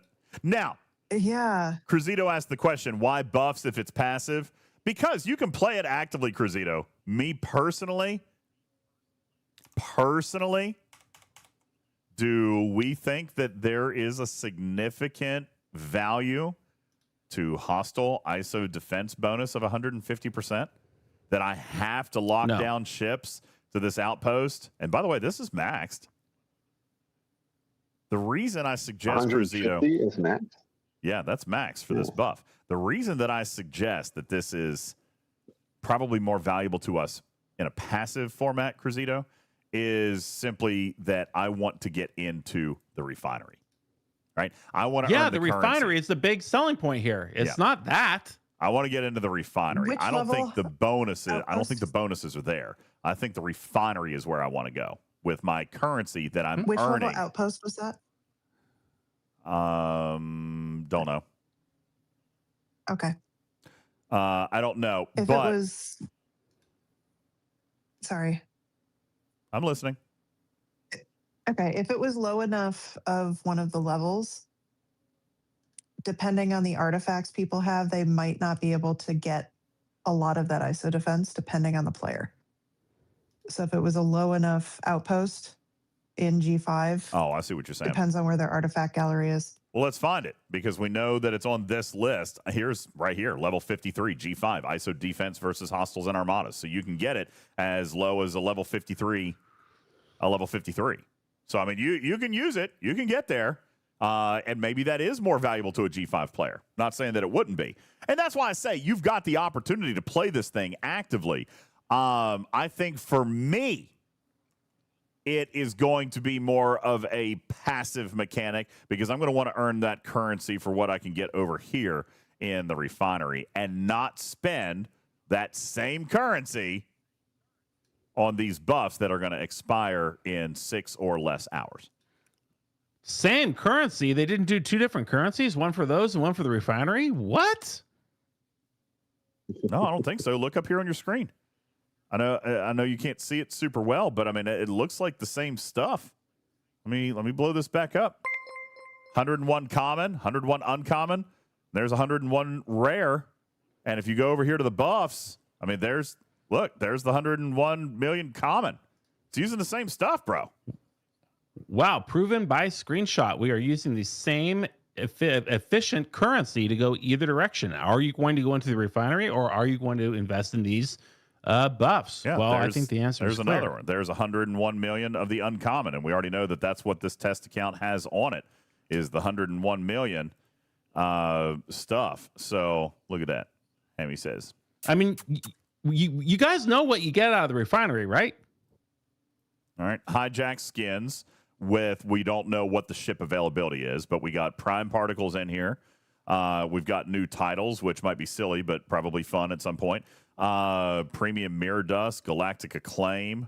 All right. I think, here's some specialty building materials, it looks like over here. Let's see if I can. Yeah, there's some building materials over here. The hijacked refits are going to be good. If you're looking at the Prime Particle folder here, we see Prime Valor, Dolomide. I don't remember what this one's called. Maybe that one's Prime Valor. I don't remember, but you got 4 Prime Particles in here. So the only one that we don't have consistent sourcing for right now is the one at the top right, which is the mirror one. Okay. It's not wildly useful. Let's find out. After 1 or 2 primes. Let's see. It's resource allocation. You said, what's it called? Mirror Prime Particle? Something like that. Prime. Here we go. Mirror. Okay, I don't think it's called Mirror Prime Particle. No, it's called something else. Mirror. Yeah. I think she's right. She's right. Prime mirror particle? Is that what it is? Did you spell mirror wrong? Particle. Oh, spelled mirror wrong. Okay, yeah, here you go. I'm just kidding. I did not spell mirror wrong, but my dark mode was impacting what it looked like. All right, so here you go. Prime mirror research efficiency. Okay, maybe Prime Apex barrier. I mean, yeah, that I'll get in on Prime Apex barrier. Okay, for sure. Prime isolitic damage. Yeah, I'm probably in on that. Raw Trillium mining bonus. Nah. Prime Liquid D refinery? Probably not. And Prime Wave Defense Central Entity? Big one. Oh, that's a good one. Big one. All right. So, yeah, if I'm looking at these 6 primes, what I can earn with the Mirror Prime Particle, telling you right here. Prime Apex Barrier, Prime Isolitic Damage, and Prime Wave Defense Entity. Yeah, all 3 of those. Those are big ones.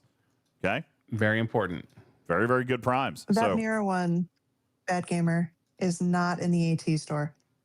Yeah, no, this one is not. This is not in the AT store. We did have sourcing at one time for this particle because that's how a lot of us earned Prime Wave Defense Center. That's a big one right there. That's impressively large. All right, so this did happen at one time. Maybe it was a Grandmaster, but or it was a Ferengi store. Okay, a Ferengi store, but yeah, it was. Yeah, a lot of us earned this one. Event store with capital E, capital S. The big. So it was before one. the Ferengi came out. Yeah, the big one. But yeah, a lot of people source this one. So this is a good particle. Very, very good particle. All right. Dolomide still has its uses. You've got the Prime Valor, which still has its uses. And what's this other one up here? Somebody had the other one in chat. That's the Shooting Stars, the Valor one, isn't it? I thought that was this one down here. Prime Valor. That's the Orbit Medallion. Thank you, Gimnon. Thank you. Orbit Medallion. And retrieving and So Prime Orbit Medallion, critical damage floor. That could be important. Big time. Prime Board Cube Cutting Beam. Big. Love it. Prime Critical Evasion. That is critical damage reduction, if I'm not mistaken, in PvP. So I don't have that one. That could be something that I look at. I'm not necessarily looking at some of these ship part primes, but hey, you Ops 51 out there, these prime ship parts are going to serve you a very, very long time. That will really help you. You'll be able to use those primes for probably close to a year. I mean, G5 is faster than it used to be, but you'll be able to use that. That'll happen for a while. Even G6s building G5s for events will help. Yeah, you've got G5 Prime Station efficiency. That is going to matter. All right, that will help you a great deal with building through G5. So, yeah, listen, there's a couple of good primes in here. Prime Station resource efficiency. Sadly, it doesn't work on Sigma. All right, but there's some good primes here with that. That's the Orbit Medallion. Then you got Prime Valor, which we do have in Alliance tournaments, but it also sources a lot of primes. So you might be interested in speeding up your acquisition of that. For example, Prime Armada Refinery. To this day, one of the most influential primes for early level players. If you're a G5 player, if you're ops 51 through, say, early G5, this is going to be huge. This is going to be huge. And it backs up and does G3 and G4 all the same way. This is a big one, okay? As a matter of fact, there are theories out there that say that this is what literally makes the difference in players having badge sourcing. All right, so that's a pretty big one. Totally. Prime critical hit reduction. That's great. Prime disco warp range. Station delay, not a big deal, but prime disco warp range. I say station delay, not a big deal. It's not to me, but it can be to some people. So, yeah, there's good primes in all of these categories. All 4 of these particles are going to be important in one way or another. So I think that's a great folder. Now, we haven't seen the cost. I don't know what the exchange is going to be. I'm sure it's probably going to be a little slower than what we're going to like. Different ones? Yeah, all 4 of those. 4 bundles. Yeah, so it looks like you can get each one. Yeah. You'll be able to shop for your flavor or multiple flavors, depending on how much currency you got. All right. Depending on how much currency you got. So just remember, a lot of us are G6 looking at this or G7. You also have to think about this from people who are at the end of G4 looking at beginning G5. Listen. We might be bored with these and be bored with all of the sourcing now, which is great.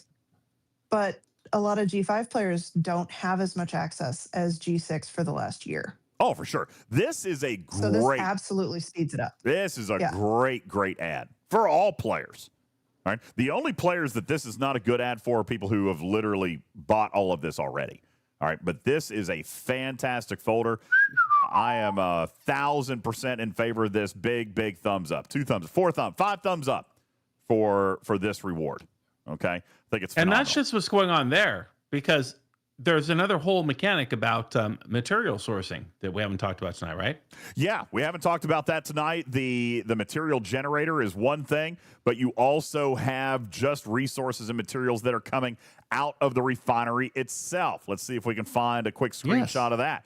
Here you go. That's what I'm looking forward to. Starting at level 1, guys. This is level 1. Now, I saw confusion about this earlier. I don't know if Sandra's in chat right now. It's probably past her bedtime. There was confusion about this, and I want to try to clear it up. Okay? There are 2 sources of materials here. One is just through your normal refinery pool with the currency earned from solo Outpost. And Cruzito, you shut that mouth. You say, yay, G5. Okay, yay, G5. But you know what? There is, let me pull up my playtest footage from the other night. There's G6 and G7 available at level 1. And Cruzito, this is where I need you to be an ambassador and share this out, because players are misunderstanding this from my show last night. There's some confusion here. I may not have been clear enough.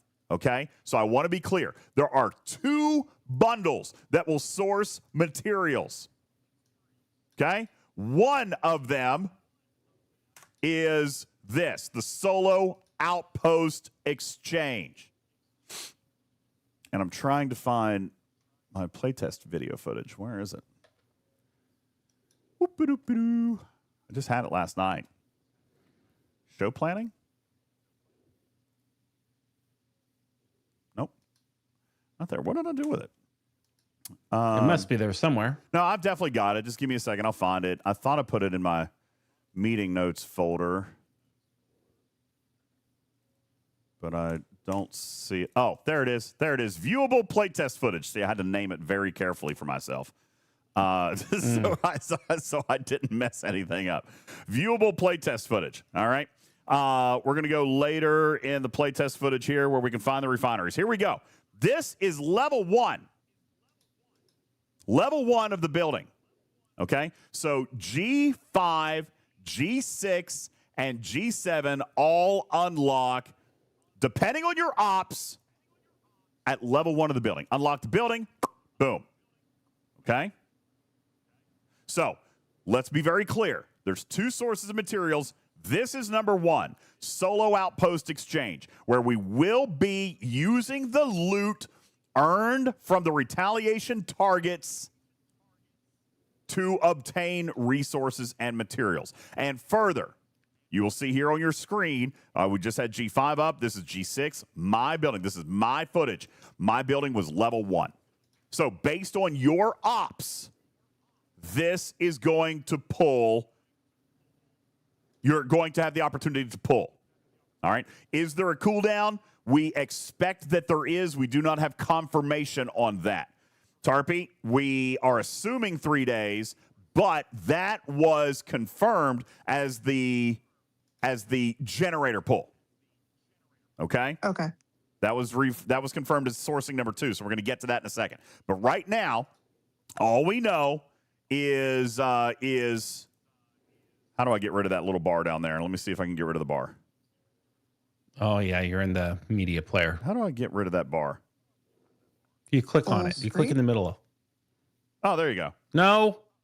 Okay. So 3.7 million. 3.7 million is the cost for a single G7 pull. All right. And it uses solo outpost credits that you earn by defeating solo outpost or defending against the retaliation targets. You are also guaranteed 6 pulls. 1 pull of steel, 1 pull of trite, 1 pull of dill, 1 pull of ore, 1 pull of gas, 1 pull of crystal.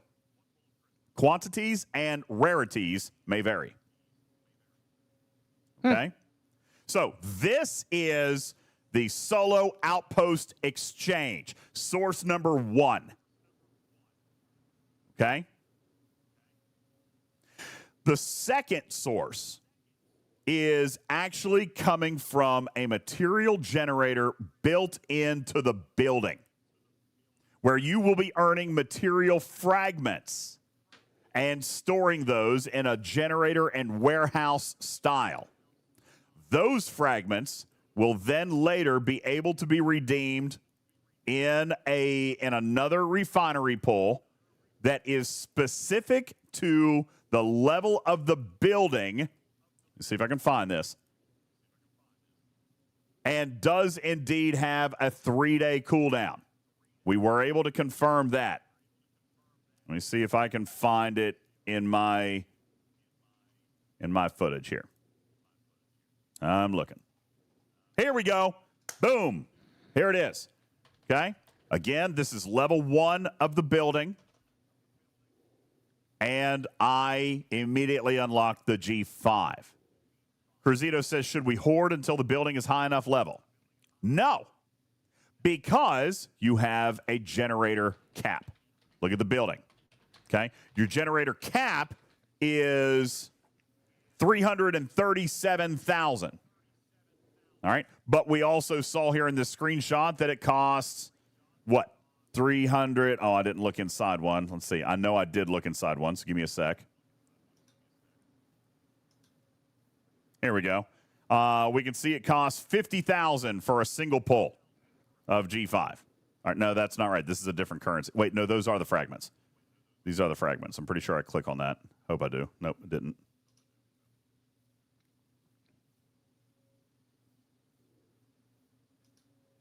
Yeah, I never clicked it. But those are the fragment currencies. Okay? Those are the fragment currencies. And I do see a slider down here, but it's grayed out. So that may be, hey, could that point to a prime later on? Maybe. Okay. Now. Ooh. Well, something. All right. But there is a generator cap, a warehouse cap. So, no, there's no sense in hoarding it. All right. But you're also right. G5 isn't really doing anything for us right now.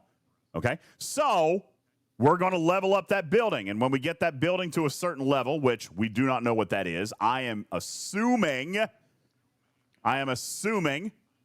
that it is level 61 of the building, then you're going to start getting G6. And then at level 71 of the building, you're going to start getting G7. But this is only from the material generator, not the refinery. So there's 2 sources of materials in here. And that is where I think some players were getting confused by our content yesterday. And I don't want to be confusing about that. There are 2 material sources here. All right. And we do know that one of them, the material generator, has a 72-hour cooldown. We do not know about the Outpost exchange. All right. To be perfectly clear, we don't know.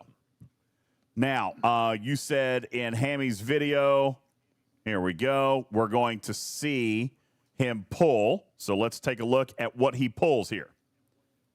Okay, so here we go. Perfect example. One of each currency. And you know what? I think you might be right. This must be a guaranteed 2 rolls from each. Let's back this up. 400 billion dilithium. Well, that could be 1 pull. It could also be 2.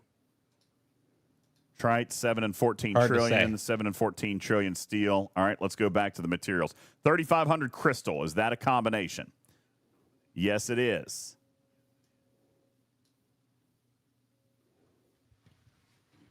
Oh, guys.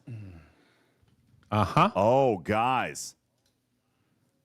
It just got better. Yes. This is a guaranteed 2 rolls of each. Nope. Yep. Nope.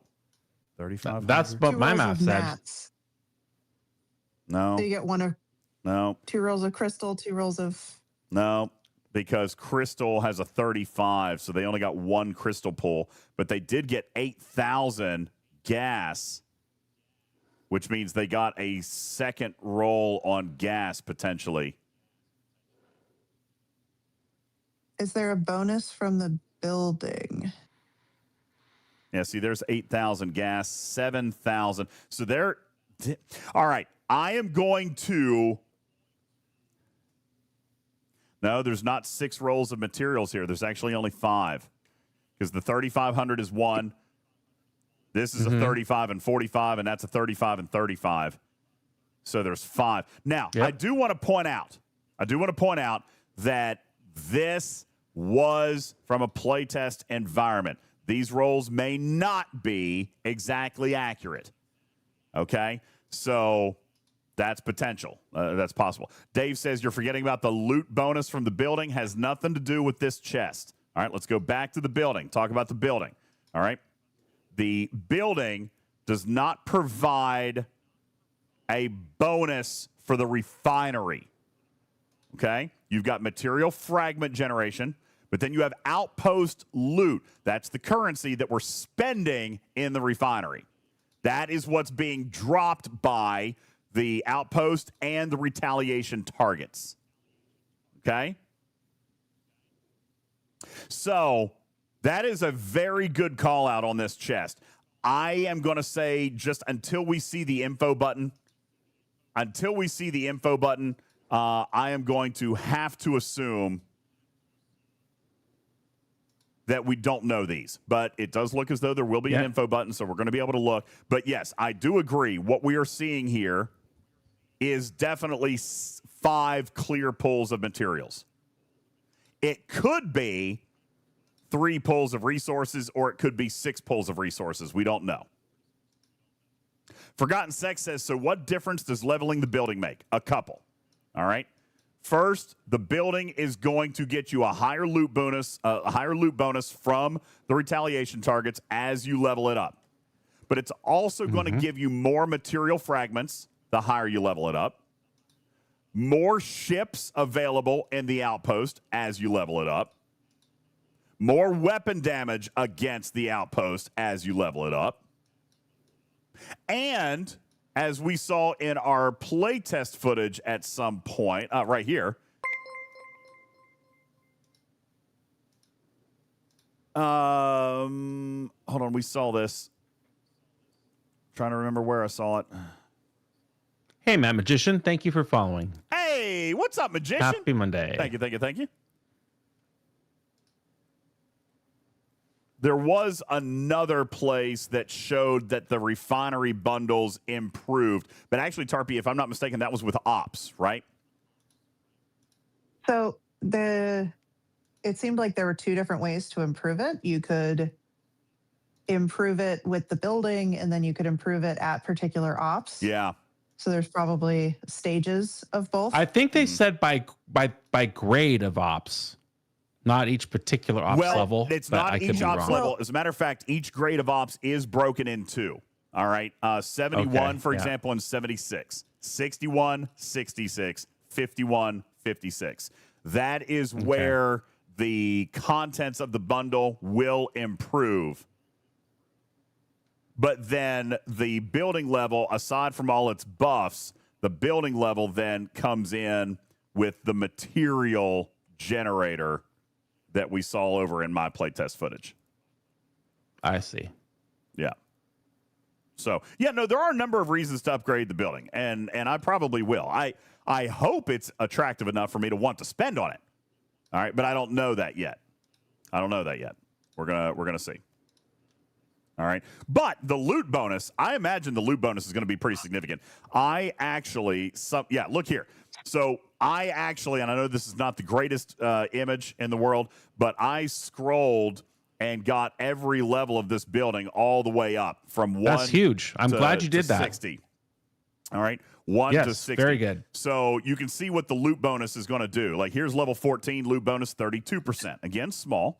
All right. But here we are. Level 20, loot bonus 50%. All right. We're also seeing more material fragments coming in the generator. Okay. 81%, 89%, level 30.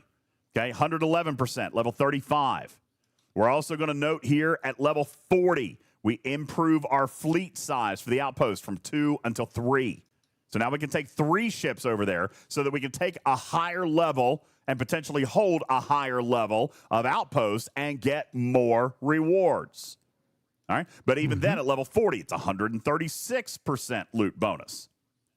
Continuing on, level 50 is giving us a 193% loot bonus. And by the way, point out now that we're now capable of holding 1.7 million material fragments. And that's at level 51. So now, Cruzito, you're able to hold a few more. You're going to be able to hold a few more. If you want to bank a few, at least, you'd be able to bank almost 2 million. All right. Continuing up. We've crossed the 200% loot threshold at Ops 50 or level 52, and the data for me only shows data up to level 60. All right, and that is going to show. Here we go. That's going to show me loot bonus of 255% and a 2.4 million warehouse on material generators. Okay, the the whole health bonus. 943% redstone at level 60. So that's not going to be huge. It'll definitely be noticeable. Don't get me wrong. 1,000%. It's definitely noticeable. But whole health has become a little bit bloated. All right. I'm never going to say that it's not worth it, though. Whole health is always a good thing. That's just survivability. But you're not going to see a massive impact from 1,000%. Okay. But, yeah, there's 255% loot bonus, which is going to matter, especially since what we all care about is the refinery, right? Lost In says this is the real reason that I'm interested in this is the refinery. Resources Bingo. And materials. And I'm going to point out, you're looking at the refinery over here. Here's the G7 refinery. Here to tell you, 2 million Sigma steel, 400,000 Sigma trite in a singular pull. Oh, wow. I need that. Come on, let's go. Bad. Come on. What time is it? Is it 8 a.m. yet? Let's go. Come on. Those are the best refines that exist for these materials thus far. Let's put it that way. It's like what the garbage scow did for ship parts. And what was the one before that in the previous refinery? I don't know. This is going to be for materials. It's the best possible sourcing. I don't think I agree with that for materials. Because look here. We got, maybe it's because I'm early in G7. 25 rare G7 materials or 250 uncommon G7 materials. I don't feel like that's a lot. However, Tarpy, you always like to look at max generation stuff. Look here. Look at the G6 refinery at the high end. And by the way, this unlocks at Ops 66. 200 rare materials. Dang. Oh, man. 1,000 uncommon. Next to it, too? Oh, yeah. Look, there's a chance for 400. Yes. And a chance for up to 1,000 G6 uncommon. Let's back it up and look at G5. Once a day? Once a day? Twice a day? Do we know? We don't know. We do not know. It could be one day, and there are some theories supporting possibly 3 days, but we don't know. Okay? Here's G5, awarding resources in the trillions. Give me a break. Okay? Epic materials, 250. Rare materials up to 1,200. And uncommon up to 4,500. Thank you. All right. I'm telling you. The resources and materials are definitely there for G5 and G6. I would argue that here at the early stage of G7, it does feel better for resources than it does materials. All right, Lost in. But guess what? I need those resources. I need that par steel to upgrade these buildings. Oh, yeah. I can buy packs, but the par steel is still not there. And if you think that you're only doing this once a week, you are lost. You have no clue what you're giving up on. If you're not making this refinery go every opportunity they have the ability to push the button, you want to push this refinery button. Oh, absolutely. And I will tell you, right here in month 1, you are going to get extra starts. Period. Plain and simple. They've told us that plain out. I'm thankful that they've finally started to get this test mechanic, let the players test drive a little bit, let the players play with it a little bit more at the inception. So I really, really do like that. They have told us they're going to be giving bonus starts right here, right up front. So regardless of what the drip looks like, you're going to get a small stack of these tomorrow, day 1. Okay? So it's going to happen. Yeah. So station is there anybody in the audience who is not subbed to the channel? Raise your hand now and we'll get you a sub to the channel. Thank you all for being here so late with us. Oh, yeah. We really appreciate it. We're way late, but I want to reward anybody without a sub. Let me know and we'll get you taken care of. And we should There's a lot to look forward to in this tomorrow. Yeah, there is. We should probably hop on over to Scribbler, who is hosting Warp Drive 5 tonight. I was going to stay and play a little bit of Fortnite for Battle Passes. I'm going to put that off for a couple of days, okay? I'm going to put it off for a couple of days, just give everybody a chance to get in and play, and I don't want to take any more time away from the Warp Drive 5. Thank you, Griffin, for dropping a sub. So we will give our Battle Passes away a little bit later in the week, but for now, we're over our time. I want to get over to the Warp Drive 5. Any other final questions, comments from the panel, Tarpy, anything, Putz, Matters, anything from chat, anything from the panel? Let's get our last second questions answered right here. I hope it works. Like, it looks cool. Like, I hope it works. Like, they seem to have designed it intentionally. Engineering, I hope it works okay. Engineering says. Right. Oh, don't do that. Will Prime start work with these? Certainly no, it will not. That was actually tested and confirmed. These are not armadas. Prime start will not work. Good question, though. Any other questions in chat? When does premium dust become available, Sugar Red? I cannot tell you for certain. Okay? I do not know at this particular stage. I did not get that far in my data. Again, when I was going through playtest, I don't think I got to see the full refinery. Yeah, I did not get to see the full refinery when I was going through and doing my testing. So I can't answer that with any certainty at this moment. Sadly, unfortunately, I apologize. Mainly because the refinery was not, there was a bug with the refinery when we were playtesting. So they had to dump it.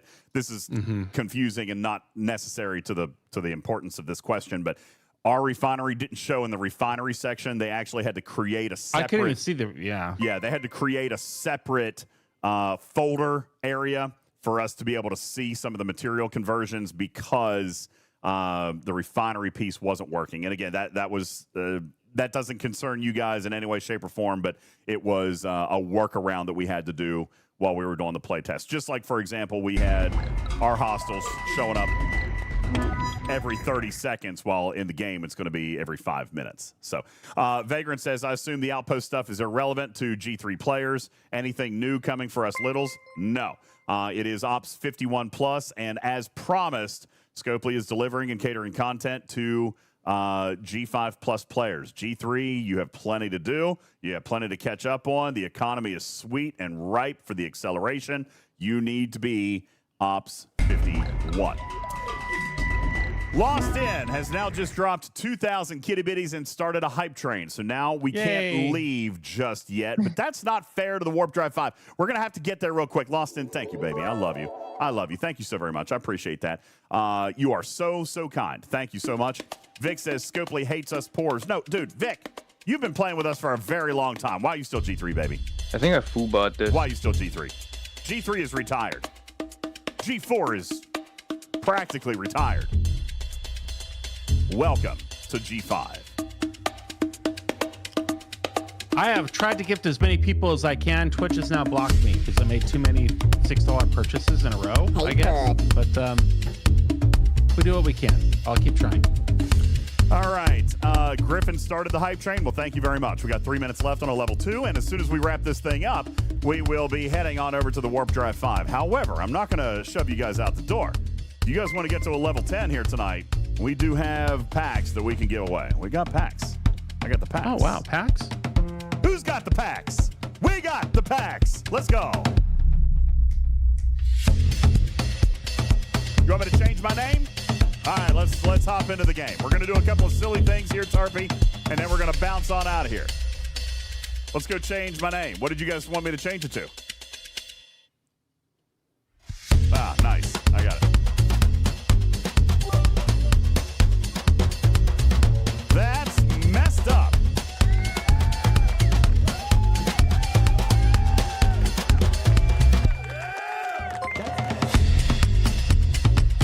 That's messed up.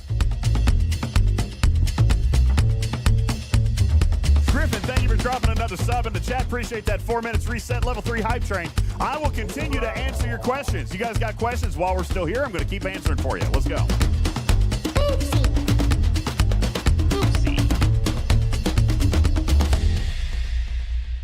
Oh, that was a fun little track. I like that one right there. That was good. Lawson says, question, can we call Hammy's videos the unblinking truth? Oh. I like it. Why not? Yeah, let's go with that. He'll allow it. I will allow that. All right, fantastic right there. Woo! Broken Wolf says, I like that the avatar is still the sack. Chicken, banana. Chicken, banana. Banana. Chicken, banana. Thank you very much for that. Oh, my goodness. And you guys just did it. Warpish saying thank you for the gifted sub. Thank you for saying thank you. Appreciate that. Lost in dropping 100 kitty bitties. Yeah. Doug with 100 kitty bitties. Lost in dropping another 10 gifted right there. And that finishes level 3. Thank you. Wow. Yeah.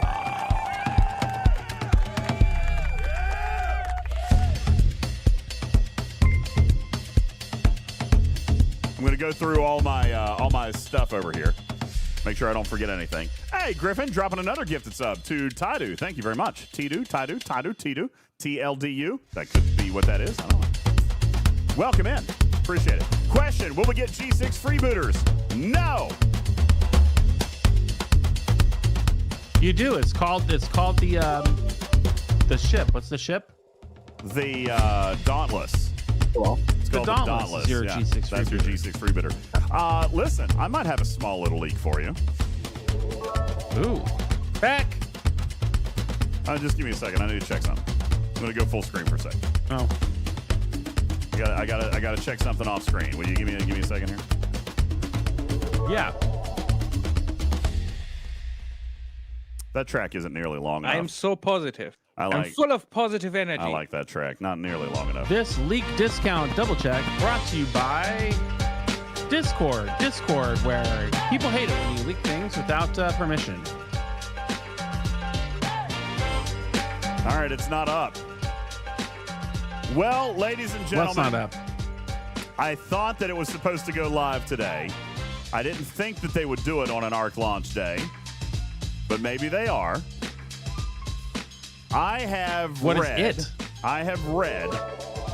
the advanced copy of Connor's latest blog to the community. Ooh. I did. And while I was somewhat professionally critical, I did appreciate some of the depth at which he addressed some of my concerns.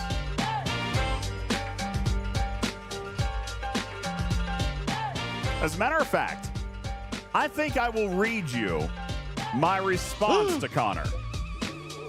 Oh, okay. I will read you my response. What is wrong with Nothing. you? Nothing is wrong. Nothing is wrong. I'm going to read you my response to Connor. Because are you sure? Yeah, he sent me an advance notice of his blog, of which, by the way, was Much more in depth and in detail than I expected, just not about all of the things that I wanted to see covered. Let me just tell you guys, it's a long read. Don't smack me. Bender! Hey, I tell you what. This is a terrible idea. You can't leak DJ, the director's announcement before he makes the announcement. I'm not going to leak the announcement. I just said I got to read the advanced blog. But then you're going to read your response. If I don't open it, then later I can claim leak ignorance, right? No, it's not going to automatically leak it. I was just going to read my response. There's nothing wrong with reading a response to it, right? Unless it says about what you said about A, B, C, and D. I completely agree with what you said here. Okay, you know what? You're right. I can't do that. You're right. My response does specifically call out specific lines.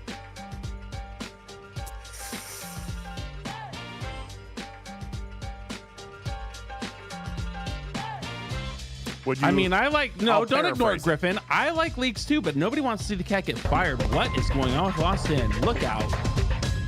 It looks like Lost In wants me to read it. God, thank you, Lost In, dropping a 10,000 pack of hits. I'm gonna go to the loo and the space station, and you can do what you want. Go ahead. Trickle says I wouldn't do it. Well, here's what I'm going to do. I'm going to paraphrase my response. All right? I'm going to paraphrase my response. I wrote, Connor, thank you for the detailed and transparent communication. The depth of this post, particularly specific action plans related to technical and engineering issues, was appreciated and necessary.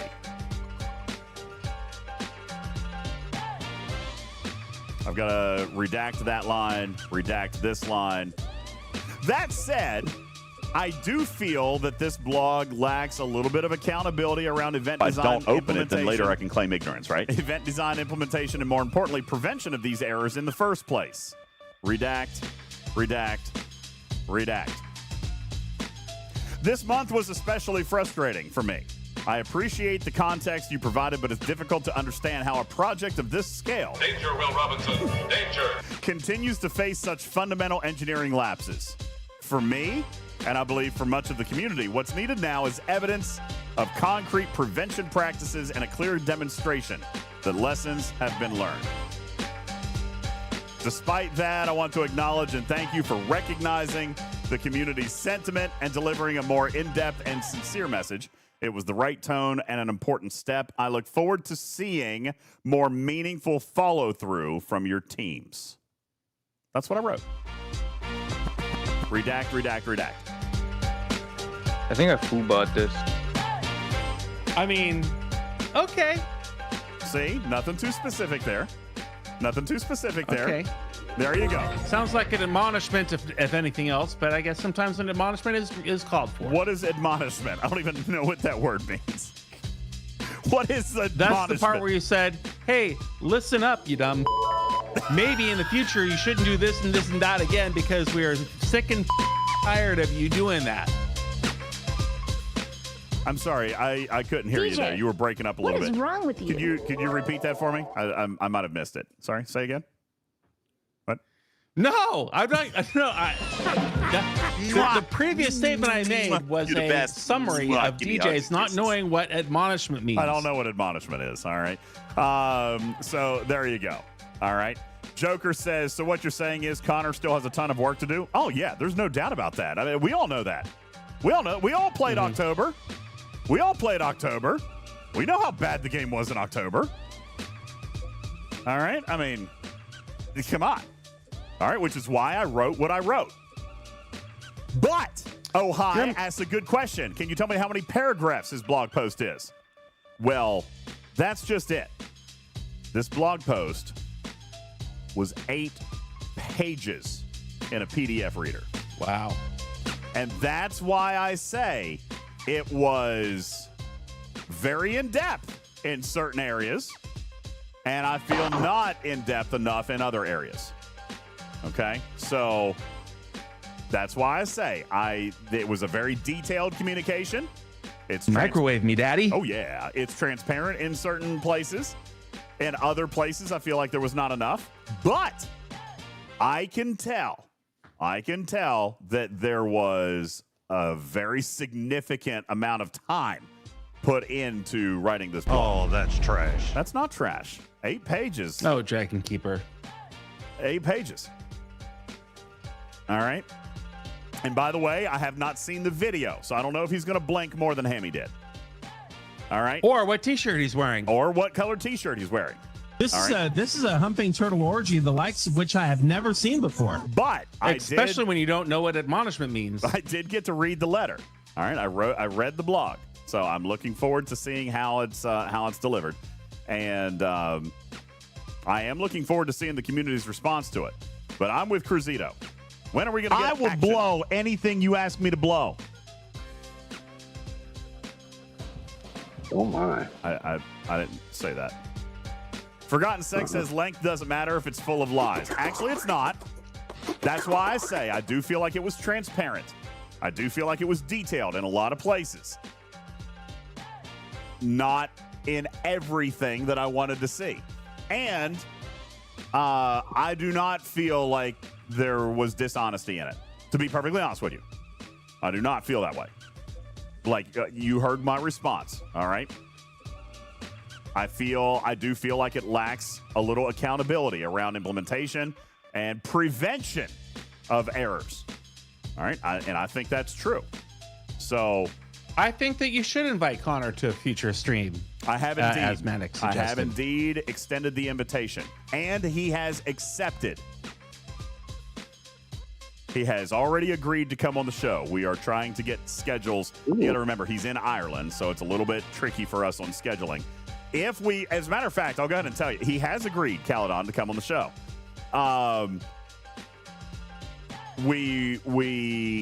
He wanted to wait just a little bit of time to start dealing with some of these issues, and obviously, I'm not in a position to decline that. But he has agreed to make an appearance on the show. What we don't know is whether or not it'll be live, or whether or not it would be it would have to be recorded for us to play back to you because just of the time schedules. All right. Yeah, that's exactly it, Tarpy. I believe that a pre-recorded session is probably what's going to be necessary just because of time zones.